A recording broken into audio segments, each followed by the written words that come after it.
ನಮಸ್ಕಾರ ಕರ್ನಾಟಕ. ಇವತ್ತಿನ ವಿಶೇಷದ ಪಾಡ್ಕಾಸ್ಟ್ಗೆ ನಿಮ್ಮೆಲ್ಲರಿಗೂ ಸ್ವಾಗತ. ಹೈಸ್ಕೂಲಲ್ಲಿ ಇರಬೇಕಾದ್ರೆ ನಮ್ಮ ಸರ್ ಒಬ್ರು ಒಂದ್ ಮಾತು ಹೇಳಿದ್ರು, ಮನಸ್ಸಿನ ಭಾವನೆಗಳನ್ನ ಹೊರಹಾಕುವುದೇ ಕಲೆ ಅಂತ. ಮನಸ್ಸಿನ ಭಾವನೆಗಳನ್ನ ರೇಖೆಗಳ ಮೂಲಕ ಹೊರಹಾಕುವುದನ್ನ ಚಿತ್ರಕಲೆ ಅಂತಾರೆ. ಇವತ್ತು ನಾವು ಮಾತಾಡ್ತಾ ಇರೋದು ಒಬ್ರು ವಿಶೇಷ ವ್ಯಕ್ತಿ ಇದ್ದಾರೆ. ಅವ್ರನ್ನ ನಾವು ಚಿತ್ರಗಾರ ಅನ್ಬೋದು, ಹೋರಾಟಗಾರ ಅನ್ಬೋದು, ಮತ್ತೆ ಪ್ರೊಫೆಸರ್ ಕೂಡ ಅನ್ಬೋದು. ಈ ದಿನ ಅವರ ಬಣ್ಣದ ಬದುಕು ಮತ್ತು ಅವರ ಜೀವನದ ಬಗ್ಗೆ ನಾವೆಲ್ಲರೂ ತಿಳ್ಕೊಳ್ಳೋಣ. ಸರ್, ಇನ್ಸ್ಪೈರ್ ಕರ್ನಾಟಕ ಪಾಡ್ಕಾಸ್ಟ್ಗೆ ಸ್ವಾಗತ. ಥ್ಯಾಂಕ್ ಯು ಸರ್, ಹೇಗಿದ್ದೀರಾ? ನಿಮ್ಮ ಸರ್ನೇಮ್ ನೋಡಿದ್ರೆ ನನಗೆ ನೀವು ಉತ್ತರ ಕರ್ನಾಟಕದವರು ಅಂತ ಅನ್ಸುತ್ತೆ. ಹೌದು, ನಮಸ್ಕಾರ. ನಾನು ಬಾಗಲಕೋಟೆ ಜಿಲ್ಲೆ ಕೋಡಿಹಾಳ ಗ್ರಾಮದವನು. ಮೊದಲದು ಬಿಜಾಪುರ ಜಿಲ್ಲೆ ಇತ್ತು, ಇವಾಗ ಬಾಗಲಕೋಟೆ ಜಿಲ್ಲೆಯಲ್ಲಿದೆ. ಹಾಂ ಸರ್. ಸೊ ಅಲ್ಲಿಂದ ಹಳ್ಳಿಯಿಂದ ಬಂದವನು. ನಿಮ್ಮನ್ನು ನಾವು ಚಿತ್ರಗಾರ ಅನ್ಬೋದಾ ಅಥವಾ ಹೋರಾಟಗಾರ ಅನ್ಬೋದಾ? ನಿಮ್ಮನ್ನು ನೀವು ಏನಂತ ಗುರುತಿಸ್ಕೊಳ್ಳೋಕ್ಕೆ ಇಷ್ಟಪಡ್ತೀರಾ? ನೋಡಿ, ಕಲಾವಿದನಿಗೆ ಅವ್ಯಕ್ತಿಗೆ ಸುಮಾರು ಮಾರ್ಗಗಳಿದ್ದಾವೆ. ಇವಾಗ ನಾವು ಅದನ್ನ ದೃಶ್ಯ ಕಲೆ ಅಂತ ಹೇಳ್ತೀವಿ, ಆಮೇಲೆ ಪ್ರದರ್ಶನ ಕಲೆ ಅಂತ ಹೇಳ್ತೀವಿ. ಸೊ ಒಬ್ಬ ಕಲಾವಿದನಿಗೆ ಇವಾಗ ಅವನು ಸುಮಾರು ವಿಚಾರಗಳನ್ನ ತಲೆಗೆ ಬರ್ತವೆ, ಏನೋ ಅಭಿವ್ಯಕ್ತಿ ಮಾಡಬೇಕು ಅಂತ ಹೇಳ್ಬಿಟ್ಟು. ಇವಾಗ ಕೆಲವೊಂದು ವಿಷಯಗಳನ್ನ ನಾವು ಆರಿಸ್ಕೊಂಡಾಗ ಆ ಕಲಾವಿದನಿಗೊಂದು ಕಲ್ಪನೆ ಇರುತ್ತೆ. ನಾ ಅದನ್ನು ದೃಶ್ಯಗಳ ಮುಖಾಂತರ ಹೇಳೋ ಅಥವಾ ಪ್ರದರ್ಶನ ಮುಖಾಂತರ ಹೇಳೋ, ಯಾವ ಮಾಧ್ಯಮದ ಮುಖಾಂತರ ನಾನು ಅದನ್ನ ಆ ವಿಷಯನ ಸಮಾಜಕ್ಕೆ ಮುಟ್ಟಿಸಿದ್ರೆ ಎಷ್ಟು ಅದು ತೀವ್ರವಾಗಿ ಆ ಜನರನ್ನು ಮುಟ್ಬೋದು ಅಂತ ಒಂದು ಕಲ್ಪನೆ ಇರುತ್ತೆ. ಸೊ ಆ ರೀತಿ ನಾನು ಮೂಲತಃ ದೃಶ್ಯಕಲಾವಿದ, ಅಂದರೆ ಪೇಂಟಿಂಗ್ ಇದನ್ನು ನಂತರ ನಾನು ಪ್ರದರ್ಶನ ಕಲಿಕ್ಕೆ ಜಂಪ್ ಆದಂತ ಹೇಳ್ಬೋದು, ಅಥವಾ ಆರಿಸ್ಕೊಂಡಿದ್ದೀನಿ, ಅದನ್ನ ಆಸಕ್ತಿಯಿಂದ ಆರಿಸ್ಕೊಂಡಿದ್ದೀನಿ ಅದನ್ನ. ಸೊ ಇವತ್ತಿನವರೆಗೂ ನಾನು ಅದನ್ನ ಇವಾಗ ಪೇಂಟಿಂಗ್ ಮಾಡಬೇಕಾದ್ರೂ ಯಾವ ವಿಷಯಗಳನ್ನ ಇವಾಗ ಪೇಂಟಿಂಗ್ ಇದಕ್ಕೆ ಸೂಕ್ತ ಅನಿಸುತ್ತೆ ಅಂತಂದರೆ ಪೇಂಟಿಂಗ್ ಮುಖಾಂತರ ಹೇಳೋಕ್ಕೆ ಪ್ರಯತ್ನ ಮಾಡ್ತೀನಿ. ಅಥವಾ ಅದು ಪ್ರದರ್ಶನ ಕಲೆ ಮುಖಾಂತರ ಇನ್ನೂ ಜಾಸ್ತಿ ಅದನ್ನ ತೀವ್ರವಾಗಿ ಅದನ್ನ ಜನರನ್ನು ತಲುಪಿಸ್ಬೇಕು ಅಂತಂದಾಗ ನಾನು ಪ್ರದರ್ಶನ ಕಲೆಯನ್ನು ಆರಿಸ್ಕೊಳ್ತೀನಿ. ಸೊ ಇವತ್ತು ಅದು ಪ್ರದರ್ಶನ ಕಲೆಯಲ್ಲಿ ಬಹುತೇಕ ನನ್ನ ಕೃತಿಗಳೆಲ್ಲವೂ ಒಂಥರ ಹೋರಾಟ ಥರನೇ ಇದ್ದಾವೆ. ಅಂದರೆ ಸುಮಾರು ಜನ ಹೇಳ್ತಾರೆ ಆರ್ಟ್ ಆ್ಯಕ್ಟಿವಿಸ್ಟ್ ಅಂತ ಹೇಳ್ತಾರೆ. ಅಂದರೆ ನಾವು ಕಲೆ ಮುಖಾಂತರ ಒಂದು ಏನು ಹೇಳ್ತೀವಿ, ನಿಮಗೆ ವಿರೋಧ ಅಂತಲ್ಲ, ಬಟ್ ಒಂದು ಹೋರಾಟ, ಕಲೆ ಮುಖಾಂತರ ಹೋರಾಟ ಮಾಡೋದು. ಹೌದು. ಸೊ ಆ ರೀತಿ ನನಗೆ ನೀವು ಎಲ್ಲರೂ ಫಿಕ್ಸ್ ಮಾಡೋಕ್ಕಾಗಲ್ಲ. ಇವಾಗ ಪೇಂಟಿಂಗ್ ಬಂದರೆ ಪೇಂಟ್ ಮಾಡ್ತಾಯಿದ್ರೆ ಪೇಂಟರ್ ಆಗ್ತೀನಿ, ಪ್ರದರ್ಶನ ಮಾಡ್ತಾ ಇರೋ ಅದನ್ನ ಪ್ರದರ್ಶನ ಕಲಾವಿದ ಆಗ್ತೀನಿ. ಅದರಲ್ಲಿ ಮತ್ತೇನಾದರೂ ಸ್ವಲ್ಪ ಹೋರಾಟದ ವಿಷಯಗಳನ್ನು ನೀವು ಸೇರಿಸಿದ್ರೆ ಹೋರಾಟಗಾರನ ಆಗ್ತೀನಿ. ಹೌದು. ಸೊ ಈ ಪ್ರಸಂಗ ತಕ್ಕಂಗೆ ನಾವು ಯಾವುದಾದ್ರೂ ಆಗ್ಬೋದು. ಯಾಕೆಂದ್ರೆ ನಿಮ್ದು ಒಂದಿಷ್ಟು ಪರ್ಫಾರ್ಮೆನ್ಸ್ ಎಲ್ಲ ನೋಡ್ತಾ ಬಂದ್ರೆ ಆಲ್ಮೋಸ್ಟ್ 90% ಒಂದು ರೀತಿಯಿಂದ ಹೋರಾಟಗಳನ್ನೇ ಇರ್ತವೆ. ನೀವು ಸೆಲೆಕ್ಟ್ ಮಾಡಿರೋ ಸಬ್ಜೆಕ್ಟ್ಗಳು ಹೆಂಗಿದೆ ಅಂದ್ರೆ ಹೋರಾಟನೇ ಇದೆ. ಸೊ ಹಿಂಗಾಗಿ ಅದು ನೀವು ಹೋರಾಟಗಾರ ಅಂತಲೂ ಕರೆಯಕ್ಕೆ ಖಂಡಿತ ಅಂತ ಹೇಳ್ಬೋದು. ಈಗ ಪ್ರದರ್ಶನ ಸುಮಾರು ಜನ ಹೇಳಿದ್ದಾರೆ, ಅಂದರೆ ಅದು ನೀವು ಒಂಥರ ಆರ್ಟ್ ಆಕ್ಟಿವಿಸ್ಟ್ ಇದ್ದಂಗಿದ್ದಾನೆ ಅಂತ ಹೇಳ್ಬಿಟ್ಟು. ಅದು ಸಹಜನೇ. ಅದು ನಾನು ಮಾಡೋ ಕೃತಿಗಳು ಎಲ್ಲದರಲ್ಲೂ ಒಂದಿಷ್ಟು, ಇವಾಗ ನೀವು ಪ್ರದರ್ಶನ ಕಲೆ ಅಂತ ಹೇಳಿದ್ರೆ ಏನು ಅದರಲ್ಲಿ ಒಂದು 2 ಪ್ರಕಾರ ಇರುತ್ತೆ. ಒಂದು ನಿಮಗೆ ಅನುಭವ ತರಿಸುವಂಥದ್ದು, ಇನ್ನೊಂದು ಒಂದು ವಿಷಯನ ಒಂದು ಮೆಸೇಜ್ ಕೊಡುವಂಥದ್ದು ಇರುತ್ತೆ. ನನ್ನ ಕೃತಿಗಳಲ್ಲಿ ಎರಡನ್ನೂ ನಾನು ಅವಾಗವಾಗ ಆರಿಸ್ಕೊಳ್ತಾ ಇರ್ತೀನಿ. ಒಂದೊಂದು ಸಾರಿ ನಿಮಗೆ ಮ್ಯಾಕ್ಸಿಮಮ್ ಅದು ಒಂಥರ ವಿಷಯವನ್ನು ನಿಮಗೆ ತಲುಪಿಸ್ಬೇಕಾಗಿರುತ್ತೆ. ಅದನ್ನ ನಿಮಗೆ ಅಂದರೆ ನಿಮಗೆ ಅನುಭವ ಆಗೋದಕ್ಕಿಂತ ಮೊದಲು ಒಂದು ಮೆಸೇಜ್ ಓರಿಯೆಂಟೆಡ್ ಆಗಿನೂ ಇರ್ತವೆ. ಪ್ರತಿಯೊಂದು ಅದೇನು ಗೊತ್ತಿಲ್ಲ ನನಗೆ, ಅದು ಹಾಗೆ ಬಂದಿದೆ. ನಾನು ಯಾವುದೋ ಒಂದು ವಿಷಯದ ಮುಖಾಂತರ ಏನಾದರೂ ಹೇಳಬೇಕಂತ ತಕ್ಷಣ ಅದಕ್ಕೊಂದು ಹೋರಾಟ ಅದ್ರ ಜೊತೆಲಿ ಬಂದ್ಬಿಡುತ್ತೆ ಅದನ್ನ. ಓಕೆ ಸರ್, ಇವಾಗ ಮೊದಲಿಗೆ ಈ ಪರ್ಫಾರ್ಮೆನ್ಸ್ ಆರ್ಟ್ ಅಂದರೆ ಏನು, ಬ್ರೀಫ್ ಆಗಿ ಹೇಳೋದಾದರೆ? ನೋಡಿ, ಇದು ಒಂಥರ ಈಗ ನಾವು ದೃಶ್ಯಕಲೆ ಅಂತ ಹೇಳಿದ್ವಿ, ಆಮೇಲೆ ಪರ್ಫಾರ್ಮೆನ್ಸ್ ಅಂತೇಳಿ. ದೃಶ್ಯಕಲೆ ಒಳಗೆ ನಿಮಗೆ ಪೇಂಟಿಂಗ್ ಬರುತ್ತೆ, ಶಿಲ್ಪಕಲೆ ಬರುತ್ತೆ, ವಾಸ್ತುಶಿಲ್ಪಕಲೆ ಬರುತ್ತೆ. ಸೊ ಆಮೇಲೆ ಅದೇ ಥರ ನೀವು ಪ್ರದರ್ಶನ ಕಲೆಗೆ ಬಂದಾಗ ನಾಟಕ, ನೃತ್ಯ, ಸಂಗೀತ ಈ ಥರದ್ದೆಲ್ಲ ಬರುತ್ತೆ ಅವಾಗ. ಸೊ ನಾನು ಅಂದ್ಕೊಂಡಿದ್ದು ಮೊದಲು, ಅಂದರೆ ನಾನು ಎಂಟರ್ ಆಗೋ ಮೊದಲು ಅಂದ್ಕೊಂಡಿದ್ದು ಓಕೆ ಪ್ರದರ್ಶನ ಕಲೆ ಅಂದ ತಕ್ಷಣ ಬರೀ ನಾಟಕ, ಸಂಗೀತ, ನೃತ್ಯ ಇಷ್ಟೇ ಇರುತ್ತೆ ಅಂತ ಹೇಳ್ಕೊಂಡು. ಬಟ್ ನಂತರದಲ್ಲಿ ನನಗೆ ಅದು ಗೊತ್ತಾಯಿತು, ಇದರಲ್ಲಿ ಇನ್ನೊಂದು ಪ್ರಕಾರ ಇದೆ ಅಂತ ಹೇಳ್ಬಿಟ್ಟು. ಸೊ ಅದನ್ನ ಇವಾಗ ದೃಶ್ಯಕಲೆ ಅಂತ ಹೇಳಿದ್ರೆ ನಾವು ದೃಶ್ಯಗಳ ಮುಖಾಂತರ ನಾವು ಕಲಾವಿದ ಏನು ಹೇಳ್ಬೇಕು ಅಂದ್ಕೊಳ್ತೇನೆ ಅದನ್ನ ಅಭಿವ್ಯಕ್ತಿ ಮಾಡ್ತಾನೆ. ಪ್ರದರ್ಶನ ಕಲೆ ಅಂದ್ರೆ ನೇರವಾಗಿ ಜನಗಳ ಮಧ್ಯ ಎದುರುಗಡೆನೆ ಅವ್ರು ಪ್ರದರ್ಶನ ಮಾಡಿಬಿಟ್ಟು ನಿಮಗೆ ನೇರವಾಗಿ ತಲುಪಿಸ್ತಾನೆ. ಸೊ ಇವಾಗ ನೀವು ಪೇಂಟಿಂಗ್ ಅಂತ ಹೇಳಿದ ತಕ್ಷಣ ಅಲ್ಲಿ ಒಂದು ಕ್ಯಾನ್ವಾಸ್ ಅಂತ ಬರುತ್ತೆ, ಬಣ್ಣ ಅಂತ ಬರುತ್ತೆ, ಪೇಪರು, ಪೆನ್ಸಿಲು, ಅದು 200 ಅದು ಬರ್ತವೆ. ಇಲ್ಲಿ ಏನಾಗುತ್ತೆ ಅಂದರೆ ಪ್ರದರ್ಶನ ಕಲೆಯಲ್ಲಿ ಏನಾಗ್ತಂದ್ರೆ ದೇಹನೇ ನಮಗೆ ಮೂಲ ಅಂತ ಹೇಳಿದ್ರೆ ನಿಮಗೆ ಪ್ರಾಥಮಿಕ ವಸ್ತು ಇದು. ಈ ಮಾಧ್ಯಮ ದೇಹನೇ ಇಲ್ಲಿ ಪ್ರದರ್ಶನ ಕಲೆಯಲ್ಲಿ ದೇಹನೇ ಅವನಿಗೆ ಒಂದು ಮಾಧ್ಯಮ. ಒಂದು ನಿಮ್ಗೆ ಕ್ಯಾನ್ವಾಸ್ ಇದ್ದಂಗೆ.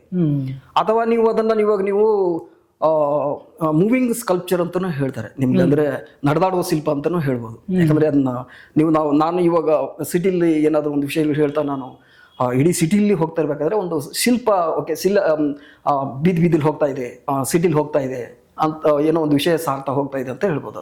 ನೀವು ಅದನ್ನ ಮೂವಿಂಗ್ ಸ್ಕಲ್ಪ್ಚರ್ ಅಂತ ಅದನ್ನು ಹೇಳ್ಬೋದು. ಸೊ ಅದಕ್ಕೂ ಇದಕ್ಕೂ ವ್ಯತ್ಯಾಸ ಅಷ್ಟೇ. ಅದು ಮಾಧ್ಯಮನ ಅಷ್ಟೇ ನೋಡಿ, ಎರಡೂರ್ದು ಉದ್ದೇಶ ಒಂದೇ. ಅದನ್ನು ಸಾಮಾಜಿಕ ಏನಾದರೂ ಹೇಳೋಕೆ ಪ್ರಯತ್ನ ಪಡುತ್ತೆ, ಇದನ್ನು ಸಾಮಾಜಿಕ ಏನಾದರೂ ಹೇಳೋಕೆ ಪ್ರಯತ್ನ ಪಡುತ್ತೆ. ಅಭಿವ್ಯಕ್ತಿ ಮಾಧ್ಯಮಗಳಿದು ಇದು ಅಷ್ಟೇ. ಅದು ಒಂದು ದೃಶ್ಯಗಳ ಮುಖಾಂತರ ಹೇಳ್ತಾರೆ. ನೀವೆಲ್ಲೋ ಒಂದು ಸ್ಟುಡಿಯೋ ಕೂತ್ಕೊಂಡು ಪೇಂಟ್ ಮಾಡಿ ಎಲ್ಲೋ ಗ್ಯಾಲರಿಲಿ ಬಂದ್ಬಿಟ್ಟು ಅದನ್ನು ತೋರಿಸ್ತೀರಾ, ಇದು ಹಾಗಲ್ಲ. ನಾನು ನೇರವಾಗಿ ನಿಮ್ಮ ಎದುರುಗಡೆ ಬಂದ್ಬಿಟ್ಟು ಅದನ್ನು ಪ್ರದರ್ಶನ ಮಾಡಿ ಹೇಳ್ತಾ ಇರ್ತೀನಿ. ಪರ್ಫಾರ್ಮೆನ್ಸ್ ಆರ್ಟ್ಸ್ ಅಷ್ಟೊಂದು ಅಂದ್ರೆ ಪಾಪ್ಯುಲರ್ ನಮ್ಮ ಕರ್ನಾಟಕದಲ್ಲಿ ಆಯ್ತು, ನಮ್ಮ ಭಾರತದಲ್ಲಿ ಯಾವ ತರ ಪಾಪ್ಯುಲಾರಿಟಿ ಇದೆ ಸರ್? ಯಾಕಂದ್ರೆ ಚಿತ್ರಕಲೆ ಮತ್ತೆ ಬೇರೆ ಕಲೆಯಷ್ಟು ಇದು ಅಷ್ಟು ಪಾಪ್ಯುಲಾರಿಟಿ ಇಲ್ಲ. ಬಟ್ ಕಲಾವಿದ್ರು ಕೂಡ ಬೆರಳೆಣಿಕೆ ಎಷ್ಟು. ನಿಮ್ಮ ಅನುಭವ ಪ್ರಕಾರ ನಮ್ಮ ಭಾರತದಲ್ಲಿ ಪ್ರದರ್ಶನ ಕಲೆ ಅಷ್ಟೊಂದು ಹೊಸದಂತಲ್ಲ ನಮಗೆ. ಆ್ಯಕ್ಚುಲಿ ಅದು 1909 ಸ್ಟಾರ್ಟ್ ಆಗುತ್ತೆ. ಅದು ಇಟಲಿಯಿಂದ ಫ್ಯೂಚರಿಸಮ್ಮು, ನೆಕ್ಸ್ಟ್ ದಾದಾಯಿಸಮ್ಮು, ಆಮೇಲೆ ಸರಿಯಲಿಸಮ್ ಮತ್ತು ಆ ಒಂದು ಇಸಮ್ ಅಂತ ಬರ್ತವೆ ಇದು ಪೇಂಟಿಂಗಲ್ಲಿ, ಪಂಥಗಳಂತ ಬರ್ತವೆ. ಆ ಪಂಥಗಳಿಗೆ ಒಳಪಟ್ಟಂಥ ಆವಾಗಿನ ಕಲಾವಿದರು ಏನು ಮಾಡ್ತಾರೆ, ಅದನ್ನು ಈ ಕಲೆ ಪ್ರಕಾರವನ್ನು ಪ್ರಚಲಿತ ಮೇನ್ ಉದ್ದೇಶ ಏನಾಗಿತ್ತು ಅಂತಂದರೆ, ಕಲೆಯನ್ನು ಬರೀ 4 ಗೋಡೆಗಳು ಅಂದರೆ ನಿಮಗೆ ಗ್ಯಾಲರಿಗಳಲ್ಲಿ ಇಡೋ ಬದಲು ಅದನ್ನು ಹೊರಗಡೆ ತರಬೇಕು. ಅದು ಒಂದು ರೀತಿ ಚಳವಳಿ ರೂಪದಲ್ಲಿ ಅವರು ಹೊರಗಡೆ ಬರ್ತಾರೆ. ಅದು ಬೀದಿಗಳಲ್ಲಿ ಮಾಡ್ತಾರೆ, ಥಿಯೇಟರ್ಗಳಲ್ಲಿ ಮಾಡ್ತಾರೆ. ಆಮೇಲೆ ಇನ್ನೊಂದು ಹೇಳ್ತಾ ಹೇಳಿದ್ರೆ, ಇದಕ್ಕೆ ಸೀಮಿತವಾಗಿ ಇಂತಿಲ್ಲ, ಬರೀ ಪೇಂಟ್ರು ಆ ಥರ ಅಂತ ಅಲ್ಲ. ನಿಮಗೆ ಅದರಲ್ಲಿ ಆರ್ಕಿಟೆಕ್ಟ್ ಇದ್ದಾರೆ, ನೃತ್ಯಗಾರರು ಇದ್ದಾರೆ, ಎಲ್ಲರೂ ವೈದ್ಯಕೀಯಿಂದ ಓದಿ ಬಂದವರು ಇದ್ದಾರೆ, ಬೇರೆ ಬೇರೆ ಏನೋ ಓದಿರ್ತಾರೆ. ನಮ್ಮ ಇಲ್ಲಿ ಕರ್ನಾಟಕದಲ್ಲಿ ನಿಮಗೆ ಸುಮಾರು ಎಕ್ಸಾಂಪಲ್ ಸಿಗ್ತವೆ. ಅವರು ಡ್ಯಾನ್ಸಲ್ಲಿ ಪದವಿ ಪಡೆದಿರ್ತಾರೆ, ಇಲ್ಲಿ ಬರ್ತಾರೆ, ಇದರಲ್ಲಿ ಮಾಡ್ತಾರೆ, ಆರ್ಕಿಟೆಕ್ಟ್ ಆಗಿರ್ತಾರೆ, ಜೊತೆಗೆ ಇಲ್ಲಿ ನಿಮ್ಮ ಪ್ರದರ್ಶನ ಕಲೆಯಲ್ಲಿ ಭಾಗವಹಿಸ್ತಾರೆ. ಇದು ಒಂದು ನಿಜವಾಗ್ಲೂ ಅಂತ ಹೇಳಿದ್ರೆ ಇದು ಒಂದು ಎಲ್ಲರನ್ನೂ ಒಳಗುವಂಥದ್ದು, ಎಲ್ಲರನ್ನೂ ಸ್ವೀಕರಿಸುವಂಥ ಒಂದು ಮಾಧ್ಯಮ ಇದು. ನಿಮಗೆ ಅದರದ್ದು ಆ ಭಾಷೆ ಒಂದು ಹಿಡಿತ ನಿಮ್ಗೆ ಸಿಗ್ಬೇಕಷ್ಟೇ. ಅಂದ್ರೆ ಈ ಕಲೆ ಅನಾದಿ ಕಾಲದಿಂದಲೂ ಇದೆ, ಅಲ್ಲಿಂದನೂ ಇದೆ, ಇಲ್ಲಿ ಹೊಸದಂಗಿಲ್ಲ. ಬಟ್ ಇಲ್ಲಿ ಭಾರತದಲ್ಲೇ ಏನಂದ್ರೆ, ಭಾರತದಲ್ಲೇ ತುಂಬ ತಡವಾಗಿ ಇಲ್ಲಿ ಬಂದಿದೆ. ಸುಮಾರು ಒಂದು 1960 ಅಂತಲೇ ಹೇಳ್ಬೋದು, ಅಲ್ಲಿಂದ ಬಂದಿದೆ. ಸೊ ಅದನ್ನು ಕಂಪೇರ್ ಮಾಡಿದ್ರೆ ನೀವು ಕರ್ನಾಟಕದಲ್ಲೂ ತುಂಬ ಮತ್ತೆ ವಿಳಂಬವಾಗಿ ಇಲ್ಲಿ ಬಂದಿದೆ ಅಂತ ಹೇಳ್ಬೋದು. ಸುಮಾರು ಜನ ಇದ್ದಾರೆ ಇಲ್ಲಿ. ಮತ್ತೆ ನೀವು ಅಲ್ಲಿ ಪರ್ಫಾರ್ಮೆನ್ಸ್ ಆರ್ಟ್ ನೋಡಿದ್ರೆ ಅದರಲ್ಲಿ ನಿಮಗೆ ಫೋಟೋ ಪರ್ಫಾರ್ಮೆನ್ಸ್ ಅಂತ ಬರುತ್ತೆ, ವಿಡಿಯೋ ಪರ್ಫಾರ್ಮೆನ್ಸ್ ಅಂತ ಬರುತ್ತೆ. ಇದು ಮತ್ತೆ ಅದು ಹಂಗೆ ಇವೆಲ್ಲ ಮತ್ತೆ ವಿಂಗಡಣೆ ಆಗ್ತಾನೆ ಹೋಗ್ತಾ ಇರುತ್ತೆ, ಕವಲಗಳ ಹೋಗುತ್ತೆ. ಅದನ್ನ ಜನ ಆ ರೀತಿ ನೋಡಿದ್ರೆ ಪುಷ್ಪಮಾಲಾ ಅಂತ ಸೀನಿಯರ್ ಆರ್ಟಿಸ್ಟ್ ಇದ್ದಾರೆ, ಅವರು ಫೋಟೋ ಏನೋದು ಪ್ರದರ್ಶನ ಅಂತ ಹೇಳ್ಬೋದು, ಅದನ್ನ ಆ ಥರ ಫೋಟೋ ಪರ್ಫಾರ್ಮೆನ್ಸ್ ಅಂತ ಹೇಳ್ತಾರೆ. ಸುಮಾರು ಜನ ಈ ಇಂಡಿಯಾದಲ್ಲೂ ಸುಮಾರು ಜನ ಇದ್ದಾರೆ, ಕರ್ನಾಟಕದಲ್ಲಿ ಇದ್ದಾರೆ. ಕರ್ನಾಟಕದಲ್ಲಿನೂ ಆ್ಯಕ್ಚುಲಿ ಒಂದು ಟೈಮಲ್ಲಿ ನಿಮಗೆ ಇವಾಗೇನು ಸ್ವಲ್ಪ ಜಾಸ್ತಿ ಯಾರು ಪ್ರಾಕ್ಟೀಸಲ್ಲಿ ಬರ್ತಲ್ಲ, ಬಟ್ ಇದೆ. ಇವಾಗ ನಾನು ಬಂದಿರೋದೇ ಅಲ್ಲಿಂದ ಒಂದು ಈ ಪ್ರೋಗ್ರಾಮ್ ಮುಗಿಸ್ಕೊಂಡೇ ಬರ್ತಾ ಇದ್ದೀನಿ ತಿರ್ಗಾ. ಮತ್ತೆ ಅದು ಪ್ರಚಲಿತದಲ್ಲಿದೆ. ಸುಮಾರು ಜನಗಳು ಇದ್ದಾರೆ ಇಲ್ಲಿ ಕರ್ನಾಟಕದಲ್ಲಿ. ಒಬ್ಬರು ಸ್ಮಿತಾ ಕಾರ್ಯಪ್ಪ ಅಂತ ಇದ್ದಾರೆ, ತುಂಬ ಸೀನಿಯರ್ ಆರ್ಟಿಸ್ಟ್ಗಳು ಇಲ್ಲಿದ್ದಾರೆ. ಆ ನಂತರ ಒಬ್ಬರು ಸುರೇಶ್ ಕುಮಾರ್ ಅಂತ ಬರ್ತಾರೆ. ಅವರು ಸುಮಾರು ಒಂದು ಗ್ರೂಪ್ಗಳನ್ನ ಹುಟ್ಕೊಂಡು ಡೆಲ್ಲಿಲಿ ಅವರು ಮಾಸ್ಟರ್ ಡಿಗ್ರಿ ಮಾಡಿರ್ತಾರೆ. ಅವರು ಜಾಸ್ತಿ ಸ್ವಲ್ಪ ಹುಡುಗರುಗಳನ್ನ ಅವರು ವಿದ್ಯಾರ್ಥಿಗಳನ್ನೆಲ್ಲ ಕರ್ಕೊಂಡು ಸುಮಾರು ಶೋಗಳನ್ನೆಲ್ಲ ಅವ್ರು ಮಾಡಿದ್ದಾರೆ. ಸೊ ಈ ರೀತಿಯಾಗಿ ಅದು ಕರ್ನಾಟಕದಲ್ಲೂ ಇವಾಗ ಪ್ರಚಲಿತ ಅಂತಲ್ಲ, ಸ್ವಲ್ಪ ಜಾಸ್ತಿ ಜನಗಳು ಇವಾಗ ಆಸಕ್ತಿ ತೋರಿಸ್ತಾ ಇದ್ದಾರೆ. ಓಕೆ, ಪೇಂಟಿಂಗ್ ಮಾಡ್ಕೊಂಡು ಆರಾಮಾಗಿದ್ದವರು ಈ ಪರ್ಫಾರ್ಮೆನ್ಸ್ ಆರ್ಟ್ ನಿಮಗೆ ಹೆಂಗೆ ಪರಿಚಯ ಆಯಿತು?